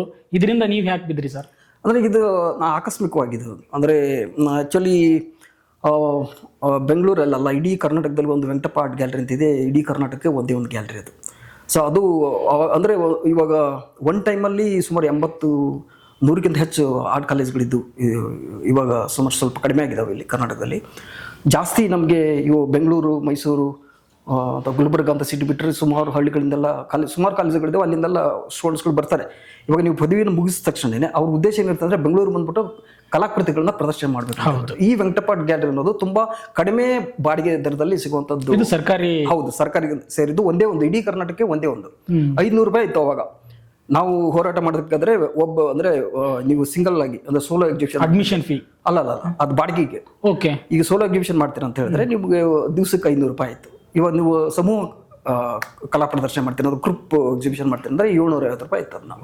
ಸೊ ಆ ರೀತಿ ನೀವು ಬೇರೆ ಕಡೆ ಕಂಪೇರ್ ಮಾಡಿದಾಗ 2000, 3000 ಈ ರೀತಿ. ಅಂದರೆ ಅಲ್ಲಿಂದ ಮೊದಲಾಗಿ ಇವಾಗ ಸ್ವಲ್ಪ ಕಲೆ ಇದು ಸ್ವಲ್ಪ ಏನಾಗಿದೆ ಅಂದರೆ ವಿಸ್ತಾರವಾಗಿ ಬೆಳ್ಕೊಂಡಿದೆ, ಜನಗಳಿಗೆ ಆಸಕ್ತಿ ಹುಟ್ಟಿದೆ. ಪೇರೆಂಟ್ಸ್ಗಳು ಇಚ್ಛಾಸಕ್ತಿಯಿಂದ ತಮ್ಮ ಪೇರೆಂಟ್ಸ್ಗಳನ್ನ, ತಮ್ಮ ಮಕ್ಕಳುಗಳನ್ನ ಈ ಆರ್ಟ್ಗೆ ಓದಕ್ಕೆ ಹಾಕ್ತಾರೆ. ಆ ಟೈಮಲ್ಲಿ ಇರಲಿಲ್ಲ. ಸೊ ಅಲ್ಲಿ ತುಂಬ ಕಷ್ಟದಿಂದ ಓದಿ ಬಂದಂಥ ವಿದ್ಯಾರ್ಥಿಗಳು, ಬಡ ವಿದ್ಯಾರ್ಥಿಗಳು ಬಂದಂಥವ್ರು, ಅವರು ನೀವು ಈ ಗ್ಯಾಲರಿ ಬಿಟ್ಟರೆ ಬೇರೆ ಕಡೆ ಹೋಗೋಕ್ಕಾಗಲ್ಲ. ಅಂದರೆ ಆ ಬಾಡಿಗೆ ದರನ ಅವರಿಂದ ಬರ್ಸೋಕ್ಕಾಗಲ್ಲ. ಸೊ ಅಂಥ ಗ್ಯಾಲರಿಯನ್ನು ಆವಾಗಿನ ಅಂದರೆ 2017ನಲ್ಲಿ ಅಲ್ಲಿ ಅವಾಗಿ 16ನಲ್ಲಿ ಆವಾಗಿನ ಸರ್ಕಾರ ಏನು ಮಾಡುತ್ತಂದರೆ ಅದನ್ನು ಖಾಸಗೀಕರಣ ಮಾಡುತ್ತೆ. ಆಲ್ಮೋಸ್ಟ್ ಅಲ್ಲಿ ಖಾಸಗೀಕರಣ ಮಾಡಿಬಿಟ್ಟಿರ್ತದೆ. ಸೊ ಅದು ನಮ್ಮ ಒಬ್ಬ ಸೀನಿಯರ್ ಕಲಾವಿದರಿಗೆ ಶೀಲಾಗೌಡ ಅನ್ನೋರಿಗೆ ಅದು ಗೊತ್ತಾಗುತ್ತೆ ವಿಷಯ. ಗೊತ್ತಾಗ್ಬಿಟ್ಟು ಅವರ ಆಸಕ್ತಿಯಿಂದ ಏನು ಮಾಡ್ತಾರೆ, ಈ ಆರ್ಟಿಸ್ಟ್ಗಳನ್ನೆಲ್ಲ ಸೇರಿಸ್ಕೊಂಡು ಒಂದು ಮೀಟಿಂಗ್ ಮಾಡ್ತಾರೆ. ಮೀಟಿಂಗ್ ಮಾಡಿಬಿಟ್ಟು ಅದಕ್ಕೊಂದು ಹೋರಾಟ, ಅಂದರೆ ಇಡೀ ಕರ್ನಾಟಕದ ಕಲಾವಿದರು ಬೆಂಗಳೂರಿಗೆ ಬರೋಂಥಷ್ಟು ದುಡಿತಾರೆ, ಅವಾಗ ಬರ್ತಾರೆ ಎಲ್ಲ ಅವಾಗ. ಸೊ ಹೋರಾಟ ಅಂದ ತಕ್ಷಣ ನನ್ನ ಮೊದಲೇ ಹೋರಾಟ. ಸೊ ಒಬ್ಬ ಕಲಾವಿದನಾಗಿ ನಾನು ಏನು ಮಾಡಿದೆ, ಓಕೆ ಒಂದು ಏನಿದೆ ನಾನು ಭಾಗವಹಿಸ್ಬೇಕು ಇದರಲ್ಲಿ, ನಾನು ಆ ಹೋರಾಟದಲ್ಲಿ ಭಾಗವಾಗಬೇಕು, ಏನಾದರೂ ಒಂದು ಅಲ್ಲಿ ಇರಬೇಕು ಅಂತ ಹೇಳ್ಬಿಟ್ಟು ಅವಾಗ ನಾನು ಪರ್ಫಾರ್ಮೆನ್ಸ್ ಆರ್ಟ್ ಅಂತ ಗೊತ್ತಿರೋದೇನೆ ಜಂಪ್ ಆಗಿರೋನು ಇದರಲ್ಲಿ. ಚಿತ್ರಗಾರ ಹೌದು ಅಲ್ಲಿ ಬಂದಾಗ ನಂತರ ನನಗೆ ಗೊತ್ತಾಗಿದ್ದು, ಓಕೆ ಇದು ಥಿಯೇಟರು, ಡ್ಯಾನ್ಸು, ಅದು ಸಂಗೀತ ಅಂಥವೆಲ್ಲ ಬಿಟ್ಟು ಮತ್ತು ಇದು ಒಂದು ಕಲಾ ಪ್ರಕಾರ ಇದೆ ಅಂತ ಹೇಳ್ಬಿಟ್ಟು ಆಮೇಲೆ ಇಲ್ಲಿ ಬಂದು ಆ ಹೋರಾಟದಲ್ಲಿ ಭಾಗವಹಿಸಿದ ನಂತರ ಸ್ವಲ್ಪ ನಾನು ಅದ್ರ ಬಗ್ಗೆ ತಿಳ್ಕೊಳ್ಳೋಕ್ಕೆ ಪ್ರಯತ್ನ ಪಟ್ಟೆ. ಬಟ್ ನಂತರ ಅಲ್ಲಿ ನಾವೇನು ಕಲಾಕೃತಿಗಳನ್ನು ಮಾಡಿದ್ವಿ ಒಂದು ರೀತಿಯಿಂದ ಅಂದರೆ ವೆಂಕಟಪಾಟ್ ಗ್ಯಾಲರಿ ಆ ಗ್ರೂಪಲ್ಲಿ ನಾನು ಅದನ್ನ ಸೇರ್ಕೊಳ್ಳೋ ಮೊದಲು ಯಾರಿಗೂ ಗೊತ್ತಿರಲಿಲ್ಲ ಅದು ಎಂಥ ಒಂದು ವಿಚಾರವನ್ನು ಹುಟ್ಟಾಗ್ತಂತ ಹೇಳಿದ್ರೆ, ಇಡೀ ಭಾರತದಲ್ಲಿ ಇವಾಗ ನಿಮಗೆ ಚಳವಳಿ ಹೋರಾಟ ಅಂದ ತಕ್ಷಣವೇ ಮಾಮೂಲಿ ಏನು ಮಾಡ್ತೀವಿ ನಾವು, ಅದನ್ನ ಪ್ಲಕ್ಕಾರ್ಡ್ ಇಟ್ಕೊಂಡು ಹೊಡೆದು ಬೈದು ಹೊಡೆದಾಡೋದು, ಬೆಂಕಿ ಹಚ್ಚೋದು, ಹೊಸಗಳು ರಸ್ತೆಗಳು ಜನಗಳು ತೊಂದರೆ ಕೊಡೋದು. ಬಟ್ ಈ ವೆಂಕಟಪಾಟ್ ಗ್ಯಾಲರಿ ಫೋರಮ್ ಅನ್ನೋದು ಯಾವ ರೀತಿ ಒಂದು ಚಳವಳಿ ಅಥವಾ ಕಲೆ ಮುಖಾಂತರ ಯಾವ ರೀತಿ ಹೋರಾಟ ಮಾಡ್ಬೋದು ಅನ್ನೋದನ್ನ ಒಂದು ತೋರಿಸ್ಕೊಡ್ತು, ಜಗತ್ತಿಗೆ ತೋರಿಸ್ಕೊಡ್ತು ಅನ್ನೋದು. ಸೊ ನಾವು ಮಾಡ್ತಾ ನನಗೆ ಅನಿಸ್ತು ಪೇಂಟಿಂಗಿಂತ ಇದು ಸ್ವಲ್ಪ ವಿಭಿನ್ನವಾಗಿದೆ. ವಿಭಿನ್ನ ಅಷ್ಟೇ ಅಲ್ಲ, ಪರಿಣಾಮಕಾರಿ ಆಗಿದೆ ಅಂತ ಅನಿಸ್ತು. ಇವಾಗ ತುಂಬ ಅದ್ಭುತ ಕಲಾವಿದರು ಇದ್ದಾರೆ ಕರ್ನಾಟಕದಲ್ಲಿ, ಇಡೀ ಪ್ರಪಂಚದಲ್ಲಿ ಇಲ್ಲ ಇದ್ದಾರೆ. ನೀವೇನು ಮಾಡ್ತೀರಿ, ಇವಾಗ ನೀವೊಬ್ರು ಪ್ರಸಿದ್ಧ ಕಲಾವಿದರು, ನೀವು ಎಕ್ಸಿಬಿಷನ್ ಮಾಡ್ತೀರಾ, ಆ ಕಲೆಗಳನ್ನ ನೋಡೋಕೆ ನಾನು ಬರ್ತೀನಿ, ಹೌದು, ನಾಳೆ ನಾನು ಬರ್ತೀನಿ, ಆ ಒಂದು ಕರ್ಟಸಿಗೆ ನೀವು ಬರ್ತೀರಾ, ಹೌದು. ಇವಾಗ ನೀವು ನಾನು ನಿಮ್ಗೊಂದು ಪ್ರಶ್ನೆ ಕೇಳ್ತೀನಿ, ಯಾವತ್ತಾದರೂ ನೀವು ಇವಾಗ ಉದಾಹರಣೆಗೆ ನೀವು ಓಕೆ ಇವಾಗ ಸ್ವಲ್ಪ ಸಿನಿಮಾ ಥಿಯೇಟ್ರಲ್ಲಿ ನೋಡೋದು ಸ್ವಲ್ಪ ಕಡಿಮೆ ಆಗಿದೆ. ಮೊದಲು ನೀವು ಎಷ್ಟು ಒಂದು ದಿವಸ ಗುರುತಿಸ್ಕೊಂಡು ಅಥವಾ ಸಂಡೇ ನೆಕ್ಸ್ಟ್ ಸಂಡೇ ಈ ಪಿಕ್ಚರ್ ಬಂದಿದೆ, ಆ ಪಿಕ್ಚರ್ ನಾನು ಹೋಗಲೇಬೇಕು ಅಂತ ಹೇಳ್ಬಿಟ್ಟು ಟಿಕೆಟ್ ಬುಕ್ ಮಾಡಿಬಿಟ್ಟು ಅವತ್ತಿನ ದಿವಸ ನೀವು ಮುಡಿಪಾಗಿ ಇಡ್ತೀರಿ, ನೀವು ಅದು ಮಾಡಿದ್ದೀರಾ? ಹೌದು. ಅದೇ ರೀತಿ ಯಾವತ್ತಾದ್ರೂ ನೀವು ಕಲೆ ನೋಡಬೇಕು, ಯಾವ್ದಾದ್ರು ಗ್ಯಾಲರಿ ವಿಸಿಟ್ ಮಾಡಬೇಕು, ಯಾವ್ದಾದ್ರು ಕಲಾಕೃತಿಗಳು ನೋಡ್ಬೇಕು ಅಂತ ಇದ್ರೆ ಯಾವತ್ತಾದ್ರೂ ಮಾಡಿದ್ರಾ? ಇಲ್ಲ ಸರ್. ಆ ಒಂದು ಪರಿಪಾಠ ಇಲ್ಲಿ ಬಂದಿಲ್ಲ. ಅಲ್ಲಿ ಆ ಒಂದು ಇನ್ನೂರು ಗೊತ್ತಿಲ್ಲ ಅದು ಏನಕ್ಕಂತ ಹೇಳ್ಬಿಟ್ಟು, ಅದು ಯಾವಾಗ ಅದು ಅಥವಾ ಹೀಗೆ ನಿರಂತರವಾಗಿರುತ್ತೋ ಹೆಂಗೂ ಏನೋ ಗೊತ್ತಿಲ್ಲ. ಬಟ್ ನಡೀತಾನೆ ಇದೆ ಅದು. ಅದರ ನನ್ನ ವೈಯಕ್ತಿಕವಾಗಿ ಹೇಳ್ತೇನೆ, ಬೇರೆ ಆ ಥರ ಇದೆ. ಸೊ ನನಗನ್ನಿಸ್ತು ಅದು 4 ಗೋಡೆಗಳು ಬಿಟ್ಟು ಹೊರಗಡೆ ಬಂದು, ಇವಾಗ ಅವ್ರು ಹೇಳಿದಾರಲ್ಲ ಬೀದಿ, ಅವಾಗಿನ ಕಲಾವಿದರು ಅವ್ರು ಏನು ಮಾಡಿದ್ದಾರೆ, ಬೀದಿಗೆಲ್ಲಿ ಬಂದು ಒಪೆರಾಗಳಲ್ಲಿ ಥಿಯೇಟರ್ಗಳಲ್ಲಿ ಒಂದು ಚಳವಳಿ ರೂಪದಲ್ಲಿ ಬಂದರು. ನಾವು ಹೊರಗಡೆ ಬಂದಾಗ ನನಗನ್ನಿಸ್ತು, ಓಕೆ ಅಟ್ಲೀಸ್ಟ್ ನಾನು ಇವಾಗ ನೋಡಿ ಒಬ್ಬ ಕಲಾವಿದ ಯಾವುದೋ ಒಂದು ವಿಷಯ ಎತ್ಕೊಂಡು ಸಮಾಜದಿಂದ ಎತ್ಕೊಳ್ತಾನೆ, ಸಮಾಜಕ್ಕೆ ತಿಳಿಸ್ಬೇಕಂತ ಇರ್ತಾನೆ. ಇವಾಗ ಎಲ್ಲಿ ಸಮಾಜ ಬಂತಲ್ಲಿ ನೀವು ನಾ ಪ್ರದರ್ಶನ ಮಾಡ್ತೀನಿ, ನೀವು ನೋಡ್ತೀರಾ, ನೀವು ಪ್ರದರ್ಶನ ಮಾಡ್ತೀನಿ, ನಾನು ನೋಡ್ತೀನಿ. ಕಲಾವಿದರುಗಳ ಮಧ್ಯೆ 4 ಗೋಡೆಗಳ ಮಧ್ಯೆ ಅಷ್ಟೇ ಉಳಿದು ಹೋಗುತ್ತದೆ. ಸೊ ಹೊರಗಡೆ ಬಂದಾಗ ಏನಾಗುತ್ತೆ ಅಂದರೆ, ನೀವು ಜನಗಳಿಗೆ ನೀವು ಯಾರಿಗೆ ಹೇಳ್ಬೇಕಂತಿರ್ತೀರಲ್ಲ ಅವ್ರಿಗೆ ನೇರವಾಗಿ ಮುಟ್ತೀರಾ. ನೀವು ಒಂದು ಯಾವುದೋ ಪ್ರದರ್ಶನ ಮಾಡ್ತಿರ್ತೀರಿ, ನಿಜವಾಗ್ಲೂ ಅದು ಹೋಗುತ್ತೆ. ಅಟ್ಲೀಸ್ಟ್ ನೀವು ನನಗನ್ಸಿದ ಮಟ್ಟಿಗೆ ನೀವು ದಿವಸಕ್ಕೆ ಒಂದು 4-5 ತಾಸು ಏನಾದರೂ ಮಾಡಿದ್ರೆ ಹೊರಗಡೆ ಸಿಟಿಯಲ್ಲಿ ತಿರುಗಾಡ್ಕೊಂಡು ಬಂತ ಹೇಳಿದ್ರೆ ಕನಿಷ್ಠ ಒಂದು ಇಬ್ಬರಿಗೂ ಮುಟ್ಟಿದಂದ್ರೆ ಸಾರ್ಥಕ ನಿಮ್ಮದು, ಆ ಕಲೆ ನಿಮ್ದು ಸಾರ್ಥಕ ಅಂತ ಹೇಳ್ಬೋದು. ಯಾಕಂದ್ರೆ ನೀವು ಅಲ್ಲಿ ಬರೀ ಕಲಾವಿದ ಮುಟ್ಟಿಸೋದು, ಇಲ್ಲಿ ಸಮಾಜದ ವಿಷಯಗಳನ್ನ ತಗೊಂಡು ಸಮಾಜಕ್ಕೆ ಮುಟ್ಟಿಸೋಂಥ ಪ್ರಯತ್ನ ಮಾಡ್ತಿರ್ತೀರಿ. ಯಾರೋ ಒಂದೊಂದಿಬ್ಬರಿಗೆ ಪರಿಣಾಮ ಮುಟ್ಟುತ್ತೆ, ನಿಮ್ಮನ್ನು ಮಾತಾಡಿಸ್ತಾರೆ, ಅವ್ರಿಗೆ ಏನು ಮಾಡ್ತಿದ್ಯಾ, ಯಾಕೆ ಮಾಡ್ತಿದ್ಯಾ ಅಂತ ವಿಚಾರಿಸ್ತಾರೆ. ಇದು ಎಲ್ಲ ಆಗುತ್ತೆ ಜನರ ಈ ಗ್ಯಾಲರಿಗಳಲ್ಲಿ ಜನಸಾಮಾನ್ಯರಿಂದ ಎಲ್ಲಾಗುತ್ತೆ, ಆಗಲ್ಲ ಸರ್. ಸೊ ಅದರಿಂದ ನನಗೆ ಇದು ಜಾಸ್ತಿ ಪರಿಣಾಮಕಾರಿ ಅಂತ ಅನಿಸ್ತು. ಸೊ ಅವಾಗ ನಾನು ಏನು ಮಾಡಿದೆ, ಜಾಸ್ತಿ ಕಲಾಕೃತಿಗಳನ್ನ ಇದರಲ್ಲೇ ಮಾಡ್ಕೊಂಡು ಬರ್ತಾ ಇದ್ದೀನಿ. ಸಾಮಾನ್ಯವಾಗಿ ಹೋರಾಟಗಳಂತಂದ್ರೆ ಒಂದಿಷ್ಟು ಜನ ಇರಬೇಕು, ಕೈಯಲ್ಲಿ ಪ್ಲಕಾರ್ಡ್ ಇರುತ್ತೆ, ಆಮೇಲೆ ಒಂದು ಸರ್ಕಲಲ್ಲಿ ಬೆಂಕಿ ಹಚ್ಚಿ ಸ್ವಲ್ಪ ಕೂಗಾಡ್ತಾರೆ, ಘೋಷಣೆಗಳನ್ನು ಕೂಗ್ತಾರೆ, ಆಮೇಲೆ ನ್ಯೂಸ್ ಚಾನೆಲ್ಗಳಿಗೆ ಒಂದು ಬೈಟ್ ಕೊಟ್ಬಿಟ್ರೆ ಅಲ್ಲಿಗೆ ಒಂದು ಹೋರಾಟ ಸಕ್ಸಸ್ ಅಂತ. ಅಂದರೆ ಈ ಪ್ರಚಲಿತವಾಗಿ ನಡೀತಾ ಇರೋದು ಹಾಗೆ ಸರ್. ಆದರೆ ನಿಮ್ಮ ಹೋರಾಟಗಳು ಹಂಗಿರಲ್ಲ ಸರ್, ಸೋಲೋ ಪರ್ಫಾರ್ಮೆನ್ಸ್. ಅಂದರೆ ಒಬ್ಬರೇ ಇರ್ತೀರ, ಯಾವುದೇ ಒಂದು ಪರ್ಫಾರ್ಮೆನ್ಸಲ್ಲಿ ಒಬ್ಬರೇ ಇರ್ತಾರೆ, ನಿಮ್ಮ ಮೆಸೇಜ್ ಕೂಡ ತುಂಬ ಕ್ಲಿಯರ್ ಆಗಿರುತ್ತೆ. ಇಲ್ಲ, ನಾನು ನಿಮ್ಮ ಥರನೇ ನೀವು ಹೇಳ್ದಂಗೆ ಹೋರಾಟ ಅದು ಕೂಗಾಡ ಪಗಾಡದ ಅಂತ ಇದರಿಂದನೇ ಬಂದವರು ನಾವೆಲ್ಲ. ಆ್ಯಕ್ಚುಲಿ ಇದು ಕಾಲೇಜ್ ಲೆವೆಲ್ ನಾವು ಗದಗಲ್ಲಿ ಓದಬೇಕಾದ್ರೆ ಸುಮಾರು ದೊಡ್ಡ ಪ್ರಮಾಣದಲ್ಲಿ ಚಳವಳಿ ಮಾಡಿ ಆ ಗೋಡೆಗಳೆಲ್ಲ ಬರ್ಕೊಂಡು ಕೂಗಾಡ್ಕೊಂಡು ಎಲ್ಲ ಅದು ಮಾಡಿಬಿಟ್ಟಿದ್ದೀವಿ ಅದನ್ನ. ಸೊ ಅದೇ ಒಂದು ಮನೋಭಾವ ನಮ್ಮಲ್ಲಿ ಇತ್ತು ಅದನ್ನ. ಬಟ್ ಅದಕ್ಕೆ ನಾನು ಹೇಳಿದೆ ನಿಮಗೆ, ಈ ವೆಂಕಟಪಾಟ್ ಫೋರಮ್ ಅಂತಿದೆ, ವೆಂಕಟಪಾಟ್ ಗ್ಯಾಲರಿ ಫೋರಮ್ ಅಂತ ಏನಿದೆಯಲ್ಲ, ಅದೊಂದು ಹೊಸ ಭಾಷೆನ, ಚಳವಳಿ ಅಂತ ಹೇಳಿದ್ರೆ ಕಲಾವಿದರಲ್ಲಿ ಒಂದು ಹೊಸ ಭಾಷೆನ ಹುಟ್ಟಾಕ್ತು. ಕಲೆ ಮುಖಾಂತರ ನಾವು ಚಳವಳಿ ಮಾಡಿಬಿಟ್ಟು ಯಾವ ರೀತಿ ಗೆಲ್ಲಬೇಕು ಅನ್ನೋದಕ್ಕೆ ಒಂದು ದೊಡ್ಡ ನಿಮಗೆ ಉದಾಹರಣೆ ಸಿಗುತ್ತೆ ನಿಮಗೆ. ಸೊ ನೋಡಿ, ಇವಾಗ ಜನಗಳಿಗೆ ಹೊಡೆದಾಟಕ್ಕೆ ಮುಟ್ಬೇಕಂತ ಏನಿಲ್ವಲ್ಲ, ಅಲ್ಲಿ ಅವ್ರಿಗೆ ವಿಷಯ ತಲುಪಿಸೋದಕ್ಕೆ ಇದೊಂದು ಮಾಧ್ಯಮ ನಮಗೆ. ಅದನ್ನ ನೀವು ಕೂಗಾಟದಿಂದನೂ ಮನುಷ್ಯನ ತಲುಪ್ಬೋದು, ಕಲೆ ಮುಖಾಂತರ ತೆಗೆಸ್ಬೋದು. ಬಟ್ ಒಳ್ಳೆ ಮಾರ್ಗ ಯಾವುದು ಇದರಲ್ಲಿ? ಕಲೆ ನಮ್ಮ ಕಲಾವಿದರಿಗೆ, ಅಂದ್ರೆ ಬೇರೆಯವ್ರಿಗೆ ಎಲ್ಲರಿಂದ ಸಾಧ್ಯ ಆಗಲ್ಲ, ಬಟ್ ನಮಗೊಂದು ವರದಾನ ಅಂತ ಹೇಳ್ಬೋದು. ಹೌದು, ಕಲಾವಿದರು ಹುಟ್ಟಿದ್ದು ವರದಾನ, ಅದು ನಾವೊಂದು ಅದೃಷ್ಟವಂತರಂತ ಹೇಳ್ತೀವಿ ಅದನ್ನ. ಸೊ ಹಾಗಾಗಿ ನಮಗೊಂದು ಅದೊಂದು ಮಾಧ್ಯಮ ನಮ್ಗೆ ಸಿಕ್ಕಿದೆ. ಆ ಮಾಧ್ಯಮ ಮುಖಾಂತರ ಹೇಳ್ತೀವಿ. ಅಂದ್ರೆ ಈ ಹೋರಾಟದ ಕಿಚ್ಚು ನಿಮಗೆ ಮೊದಲಿಂದನೇ ಇತ್ತ ಅಥವಾ ಈ ಗ್ಯಾಲರಿ ಪರಿಚಯ ಆದ್ಮೇಲೆ? ಇದೆ, ನನಗೆ ಚೈಲ್ಡ್ಹುಡ್ ಇಂದನೇ ಇದೆ ಅದು ಗೊತ್ತಿಲ್ಲ. ಬಟ್ ಅದು ರಕ್ತಗತವಾಗಿ ಬಂದಿದ್ದು ಆ ಥರ. ನಾನು ಮೊದಲಿಂದನೂ ವಿರೋಧ ಮಾಡ್ಕೊಂಡು, ನಾನು ಪ್ರೈಮರಿ ಸ್ಕೂಲಿಂದನೂ ಒಂದು ನನಗೆ ಒಗ್ಗದ ವಿಷಯಗಳದ್ದು ವಿರುದ್ಧ ಮಾತಾಡ್ತಾನೆ ಬಂದಿದ್ದೀನಿ ಅವಾಗ್ಲೂ, ಚೈಲ್ಡ್ಹುಡ್ಡಿಂದ ಇದು. ಸೊ ಅದು ನನಗೆಲ್ಲೋ ಇವಾಗ ಅದು ಕಾಣಿಸ್ತಾ ಇದೆ. ಇವಾಗ ನನಗೊಂದು ಮಾರ್ಗ ಸಿಕ್ಕಿದೆ. ಇನ್ನೊಂದು ರೀತಿ ನೀವು ಒಂದು ಹೇಳ್ಬೋದು, ಆ ಹೋರಾಟನ ನೀವು ಮುಂದೆ ತೊಗೊಂಡು ಹೋಗ್ಬೋದು ಅನ್ನೋದಕ್ಕೆ ಒಂದು ಕಲೆ ನನಗೊಂದು ಸಿಕ್ಕುವಂಥ ಒಂದು ವರದಾನ ಅದು. ಇವಾಗ ನಿಮ್ಮ ಕಲೆ ನೋಡಿದ್ರೆ ಮುಂಚೆ ಚಿತ್ರಕಲೆ ಮಾಡ್ಕೊಂಡು ಆರಾಮಾಗಿದ್ರಿ. ಈಗ ಪರ್ಫಾರ್ಮೆನ್ಸ್ ಆರ್ಟ್ ಅಂದ್ರೆ ನಿಮ್ಮನ್ನ ನೀವು ಮೈ ತುಂಬ ಬಣ್ಣ ಇರ್ಬೋದು, ವೇಷಭೂಷಣ ಹಾಕೊಂಡು ಪ್ರದರ್ಶನ ಮಾಡ್ತೀರಾ. ನಿಮ್ಗೆ ಯಾರಾದ್ರೂ ಅಂದಿದಾರ ಅಂದ್ರೆ ಏನಪ್ಪಾ ಇವ್ರು ಆರಾಮಾಗಿದ್ರು, ಇದನ್ನ ಯಾಕೆ ಶುರು ಮಾಡ್ಕೊಂಡ್ರು, ಇದನ್ನ ಯಾಕೆ ಇವ್ರಿಗೆ ಈ ಹುಚ್ಚು ಇವ್ರ ತಲೆಗೆ ಯಾಕೆ ಬಂತು ಅಂತ ಯಾರಾದ್ರೂ ಅಂದಿದಾರ? ಇದೆ ಇದೆ ಇದೆ ನೇರವಾಗಿ ಹೇಳಿಲ್ಲ, ಬಟ್ ಕ್ಲೋಸ್ ಫ್ರೆಂಡ್ಸ್ಗಳು ಅವ್ರ ಹತ್ರ ಹೇಳಿದ್ದೆ ನಮಗೆ ಬಂದು ಹೇಳಿದ್ದಾರೆ. ಎರಡು ರೀತಿ ಇರುತ್ತೆ. ಇವಾಗ ನೋಡಿ, ಮನುಷ್ಯ ಆದವನು ಏನು ಮಾಡ್ತಾನೆ, ಹೊಗಳಿಕೆನೂ ಸ್ವೀಕರಿಸ್ತೀರಿ. ಹೊಗಳಿಕೆ ಅಷ್ಟೇ ಅಲ್ಲ, ನಮ್ಮದು ತಗಳಿಕೆನೂ ನಾವು ಸ್ವೀಕಾರ ಮಾಡಬೇಕು. ಆವಾಗಲೇ ಅದು ಒಂದು ಮನುಷ್ಯತ್ವ ಅಥವಾ ಒಂದು ಕಲಾವಿದನ ಗುಣಧರ್ಮ. ಅದನ್ನ ಇವಾಗ ನೀವು ಯಾರೋ ಹೊಗಳಿದ ತಕ್ಷಣ ಉಗ್ಗೋದು, ತಗಳಿದ ತಕ್ಷಣ ಕುಗ್ಗೋದು ಆ ಥರ ಅಲ್ಲ. ನೀವು ಸಮನಾಗಿ ಎರಡನ್ನು ಸ್ವೀಕರಿಸ್ಬೋದು. ಕೆಲವೊಂದು ಸಾರಿ ಹೇಳಿದ್ದು ಒಳಿತಾದ್ರೆ ನೀವು ಬದಲಾಯಿಸ್ಬೋದು. ಇಲ್ಲಪ್ಪ ಸುಮ್ಮನೆ ಹೇಳ್ತಾರೆ ಅಂದ ತಕ್ಷಣ ನೀವು ನಿಮಗೆ ಒಳಿತಂದ್ರೆ ನೀವು ಅದರಲ್ಲೇ ಹೋಗ್ಬೋದು. ಕೆಲವೊಂದು ಸಾರಿ ನನಗೆ ಫ್ರೆಂಡ್ಸ್ ಬಂದು ಹೇಳಿದ್ದಾರೆ, ಇವನಿಗೆ ಚೆನ್ನಾಗಿ ಪೇಂಟ್ ಮಾಡೋಕೆ ಬರುತ್ತಲ್ಲ, ಇವನು ಇದರಲ್ಲಿ ಯಾಕೆ ಬಂತ ಇವನು. ಸೊ ಆ ಥರ ಹೇಳಿದವರು ಇದ್ದಾರೆ. ಕೆಲವೊಬ್ಬರು ಏನೇನು ಹುಚ್ಚುಚ್ಚಾಕಾರ ತಿರ್ಗಾಡ್ತಾನೆ ಹಂಗೆ. ಬಟ್ ಅವಾಗ ಇರೋದು ಇವಾಗನೂ ಇರ್ಬೋದು, ಕೆಲವೊಬ್ಬರಿಗೆ ಕಲ್ಪನೆ ಇರ್ಬೋದು. ಬಟ್ ಇವಾಗ ಅವ್ರದ್ದು ಆಲೋಚನೆ ಬದಲಾಗಿದೆ. ಇವಾಗ ಸ್ವಲ್ಪ ಓಕೆ ಏನೋ ಮಾಡ್ತಿದ್ದೆ, ಒಳ್ಳೇದು ಮಾಡ್ತಿದ್ದೆ ಅನ್ನೋ ಒಂದು ಭಾವನೆ ಹುಟ್ಟಿದೆ. ಅಂದ್ರೆ ಜನಗಳು ಯಾವಾಗ ಗುರುತಿಸಕ್ಕೆ ಶುರು ಮಾಡಿದ್ರು ಅವ್ರಿಗೂ ಒಂದಿಷ್ಟು ಮನವರಿಕೆ ಆಗುತ್ತೆ. ಅದು ಪರಿಣಾಮ ಆಗುತ್ತೆ ನಿಮಗೆ. ಅದನ್ನ ನೀವು ನಿರಂತರವಾಗಿ ಅದರಲ್ಲೇ ಹೋದಾಗ, ಯಾವುದೇ ಒಂದು ವಿಷಯನ ನಾವು ನಿರಂತರವಾಗಿ ಅಧ್ಯಯನ ಅಥವಾ ಅಭ್ಯಾಸ ಮಾಡಿದಾಗ, ಅದನ್ನು ಫಾಲೋ ಮಾಡ್ಕೊಂಡು ಹೋದಾಗ ನಿಮಗೆಲ್ಲೋ ಒಂದು ಅದರಲ್ಲಿ ಒಂದು ಪರಿವರ್ತನೆಗಳು ಕಾಣ್ತಾ ಇರ್ತವೆ, ಹೊಸ ಮಾರ್ಗಗಳು ಸಿಗ್ತಾ ಇರ್ತವೆ. ಸೊ ಹಾಗಾಗಿ ನನಗೆ ಆ ರೀತಿಯೂ ಕೆಲವೊಬ್ಬರು ನನಗೆ ಹೇಳಿದವರು ಇದ್ದಾರೆ. ಈ ಥರ ಹೇಳ್ತಾರೆ, ಬಟ್ ನೀವು ಯೋಚನೆ ಮಾಡಬೇಡ, ನೀನು ಏನು ಮಾಡ್ತಿದ್ಯಾ ಮಾಡು, ಸರಿಯಾಗಿ ಮಾಡಿ. ಏನು ನಾವು ಇವಾಗ ನೋಡಿ, ನಾವು ಯಾರಿಗೂ ತೊಂದರೆ ಕೊಡ್ತಾ ಇಲ್ಲ. ನಮ್ಮ ಸಮಯ, ನಮ್ಮ ದುಡ್ಡು, ನಮ್ಮ ಎನರ್ಜಿ ಒಂದು ಏನೋ ಒಳ್ಳೆ ಮಾಡ್ಬೇಕಂತ ಹೇಳಿ ನನಗೊಂದು ದಾರಿ ನಾನು ಹುಡುಕೊಂಡಿದ್ದೀರಿ. ಅದನ್ನ ಕೆಲವರಿಗೆ ಸರಿ ಅನಿಸ್ಬೋದು, ಕೆಲವರಿಗೆ ಅದು ಕೆಟ್ಟನು ಅನಿಸ್ಬೋದು. ಅದನ್ನ ಸಮಾಜದಲ್ಲಿ ಸಾಮಾನ್ಯ ಸರ್, ನಾವು ಮೊದಲು ಏನಾದರೂ ಮಾಡೋಕೆ ಶುರು ಮಾಡಿದಾಗ 4 ಜನ ಸುತ್ತಮುತ್ತ ಅನುಮಾನದಿಂದನೇ ನೋಡ್ತಾರೆ. ನಾವು ಯಾವಾಗ ಅದರಿಂದ ಹಿಂದೆ ಬಿದ್ದು ಹೋಗ್ತಾ ಇರ್ತೀವಲ್ವಾ, ಇದರಲ್ಲಿ ಏನೋ ಇವ್ನು ಮಾಡ್ತಾ ಇದ್ದಾನೆ, ಸ್ವಲ್ಪ ಡಿಫ್ರೆಂಟ್ ಆಗಿ ಹೋಗ್ತಾ ಇದ್ದಾನೆ ಅಂತ ಅಂದ್ಬಿಟ್ಟು ಅವಾಗ ಸ್ವಲ್ಪ ನಮ್ಮ ಹತ್ರಕ್ಕೆ ಬರ್ತಾರೆ. ಇಲ್ಲ, ಇನ್ನೊಂದು ಆ ರೀತಿ ನೋಡಿದ್ರೆ ನನಗೆ ಸುಮಾರು ಜನ ಮಾತಾಡೋ ಒಂದು ಕಾಳಜಿ ತೋರಿಸ್ತವ್ರು ಇದ್ದಾರೆ. ಇವಾಗ ಅಂತ ಹೇಳಿದ್ರೆ ಈ ಪರ್ಫಾರ್ಮೆನ್ಸಲ್ಲಿ ನಿಮ್ಗೆ ದುಡ್ಡಿಲ್ಲ, ಖಂಡಿತ ದುಡ್ಡಿಲ್ಲ ಅದು.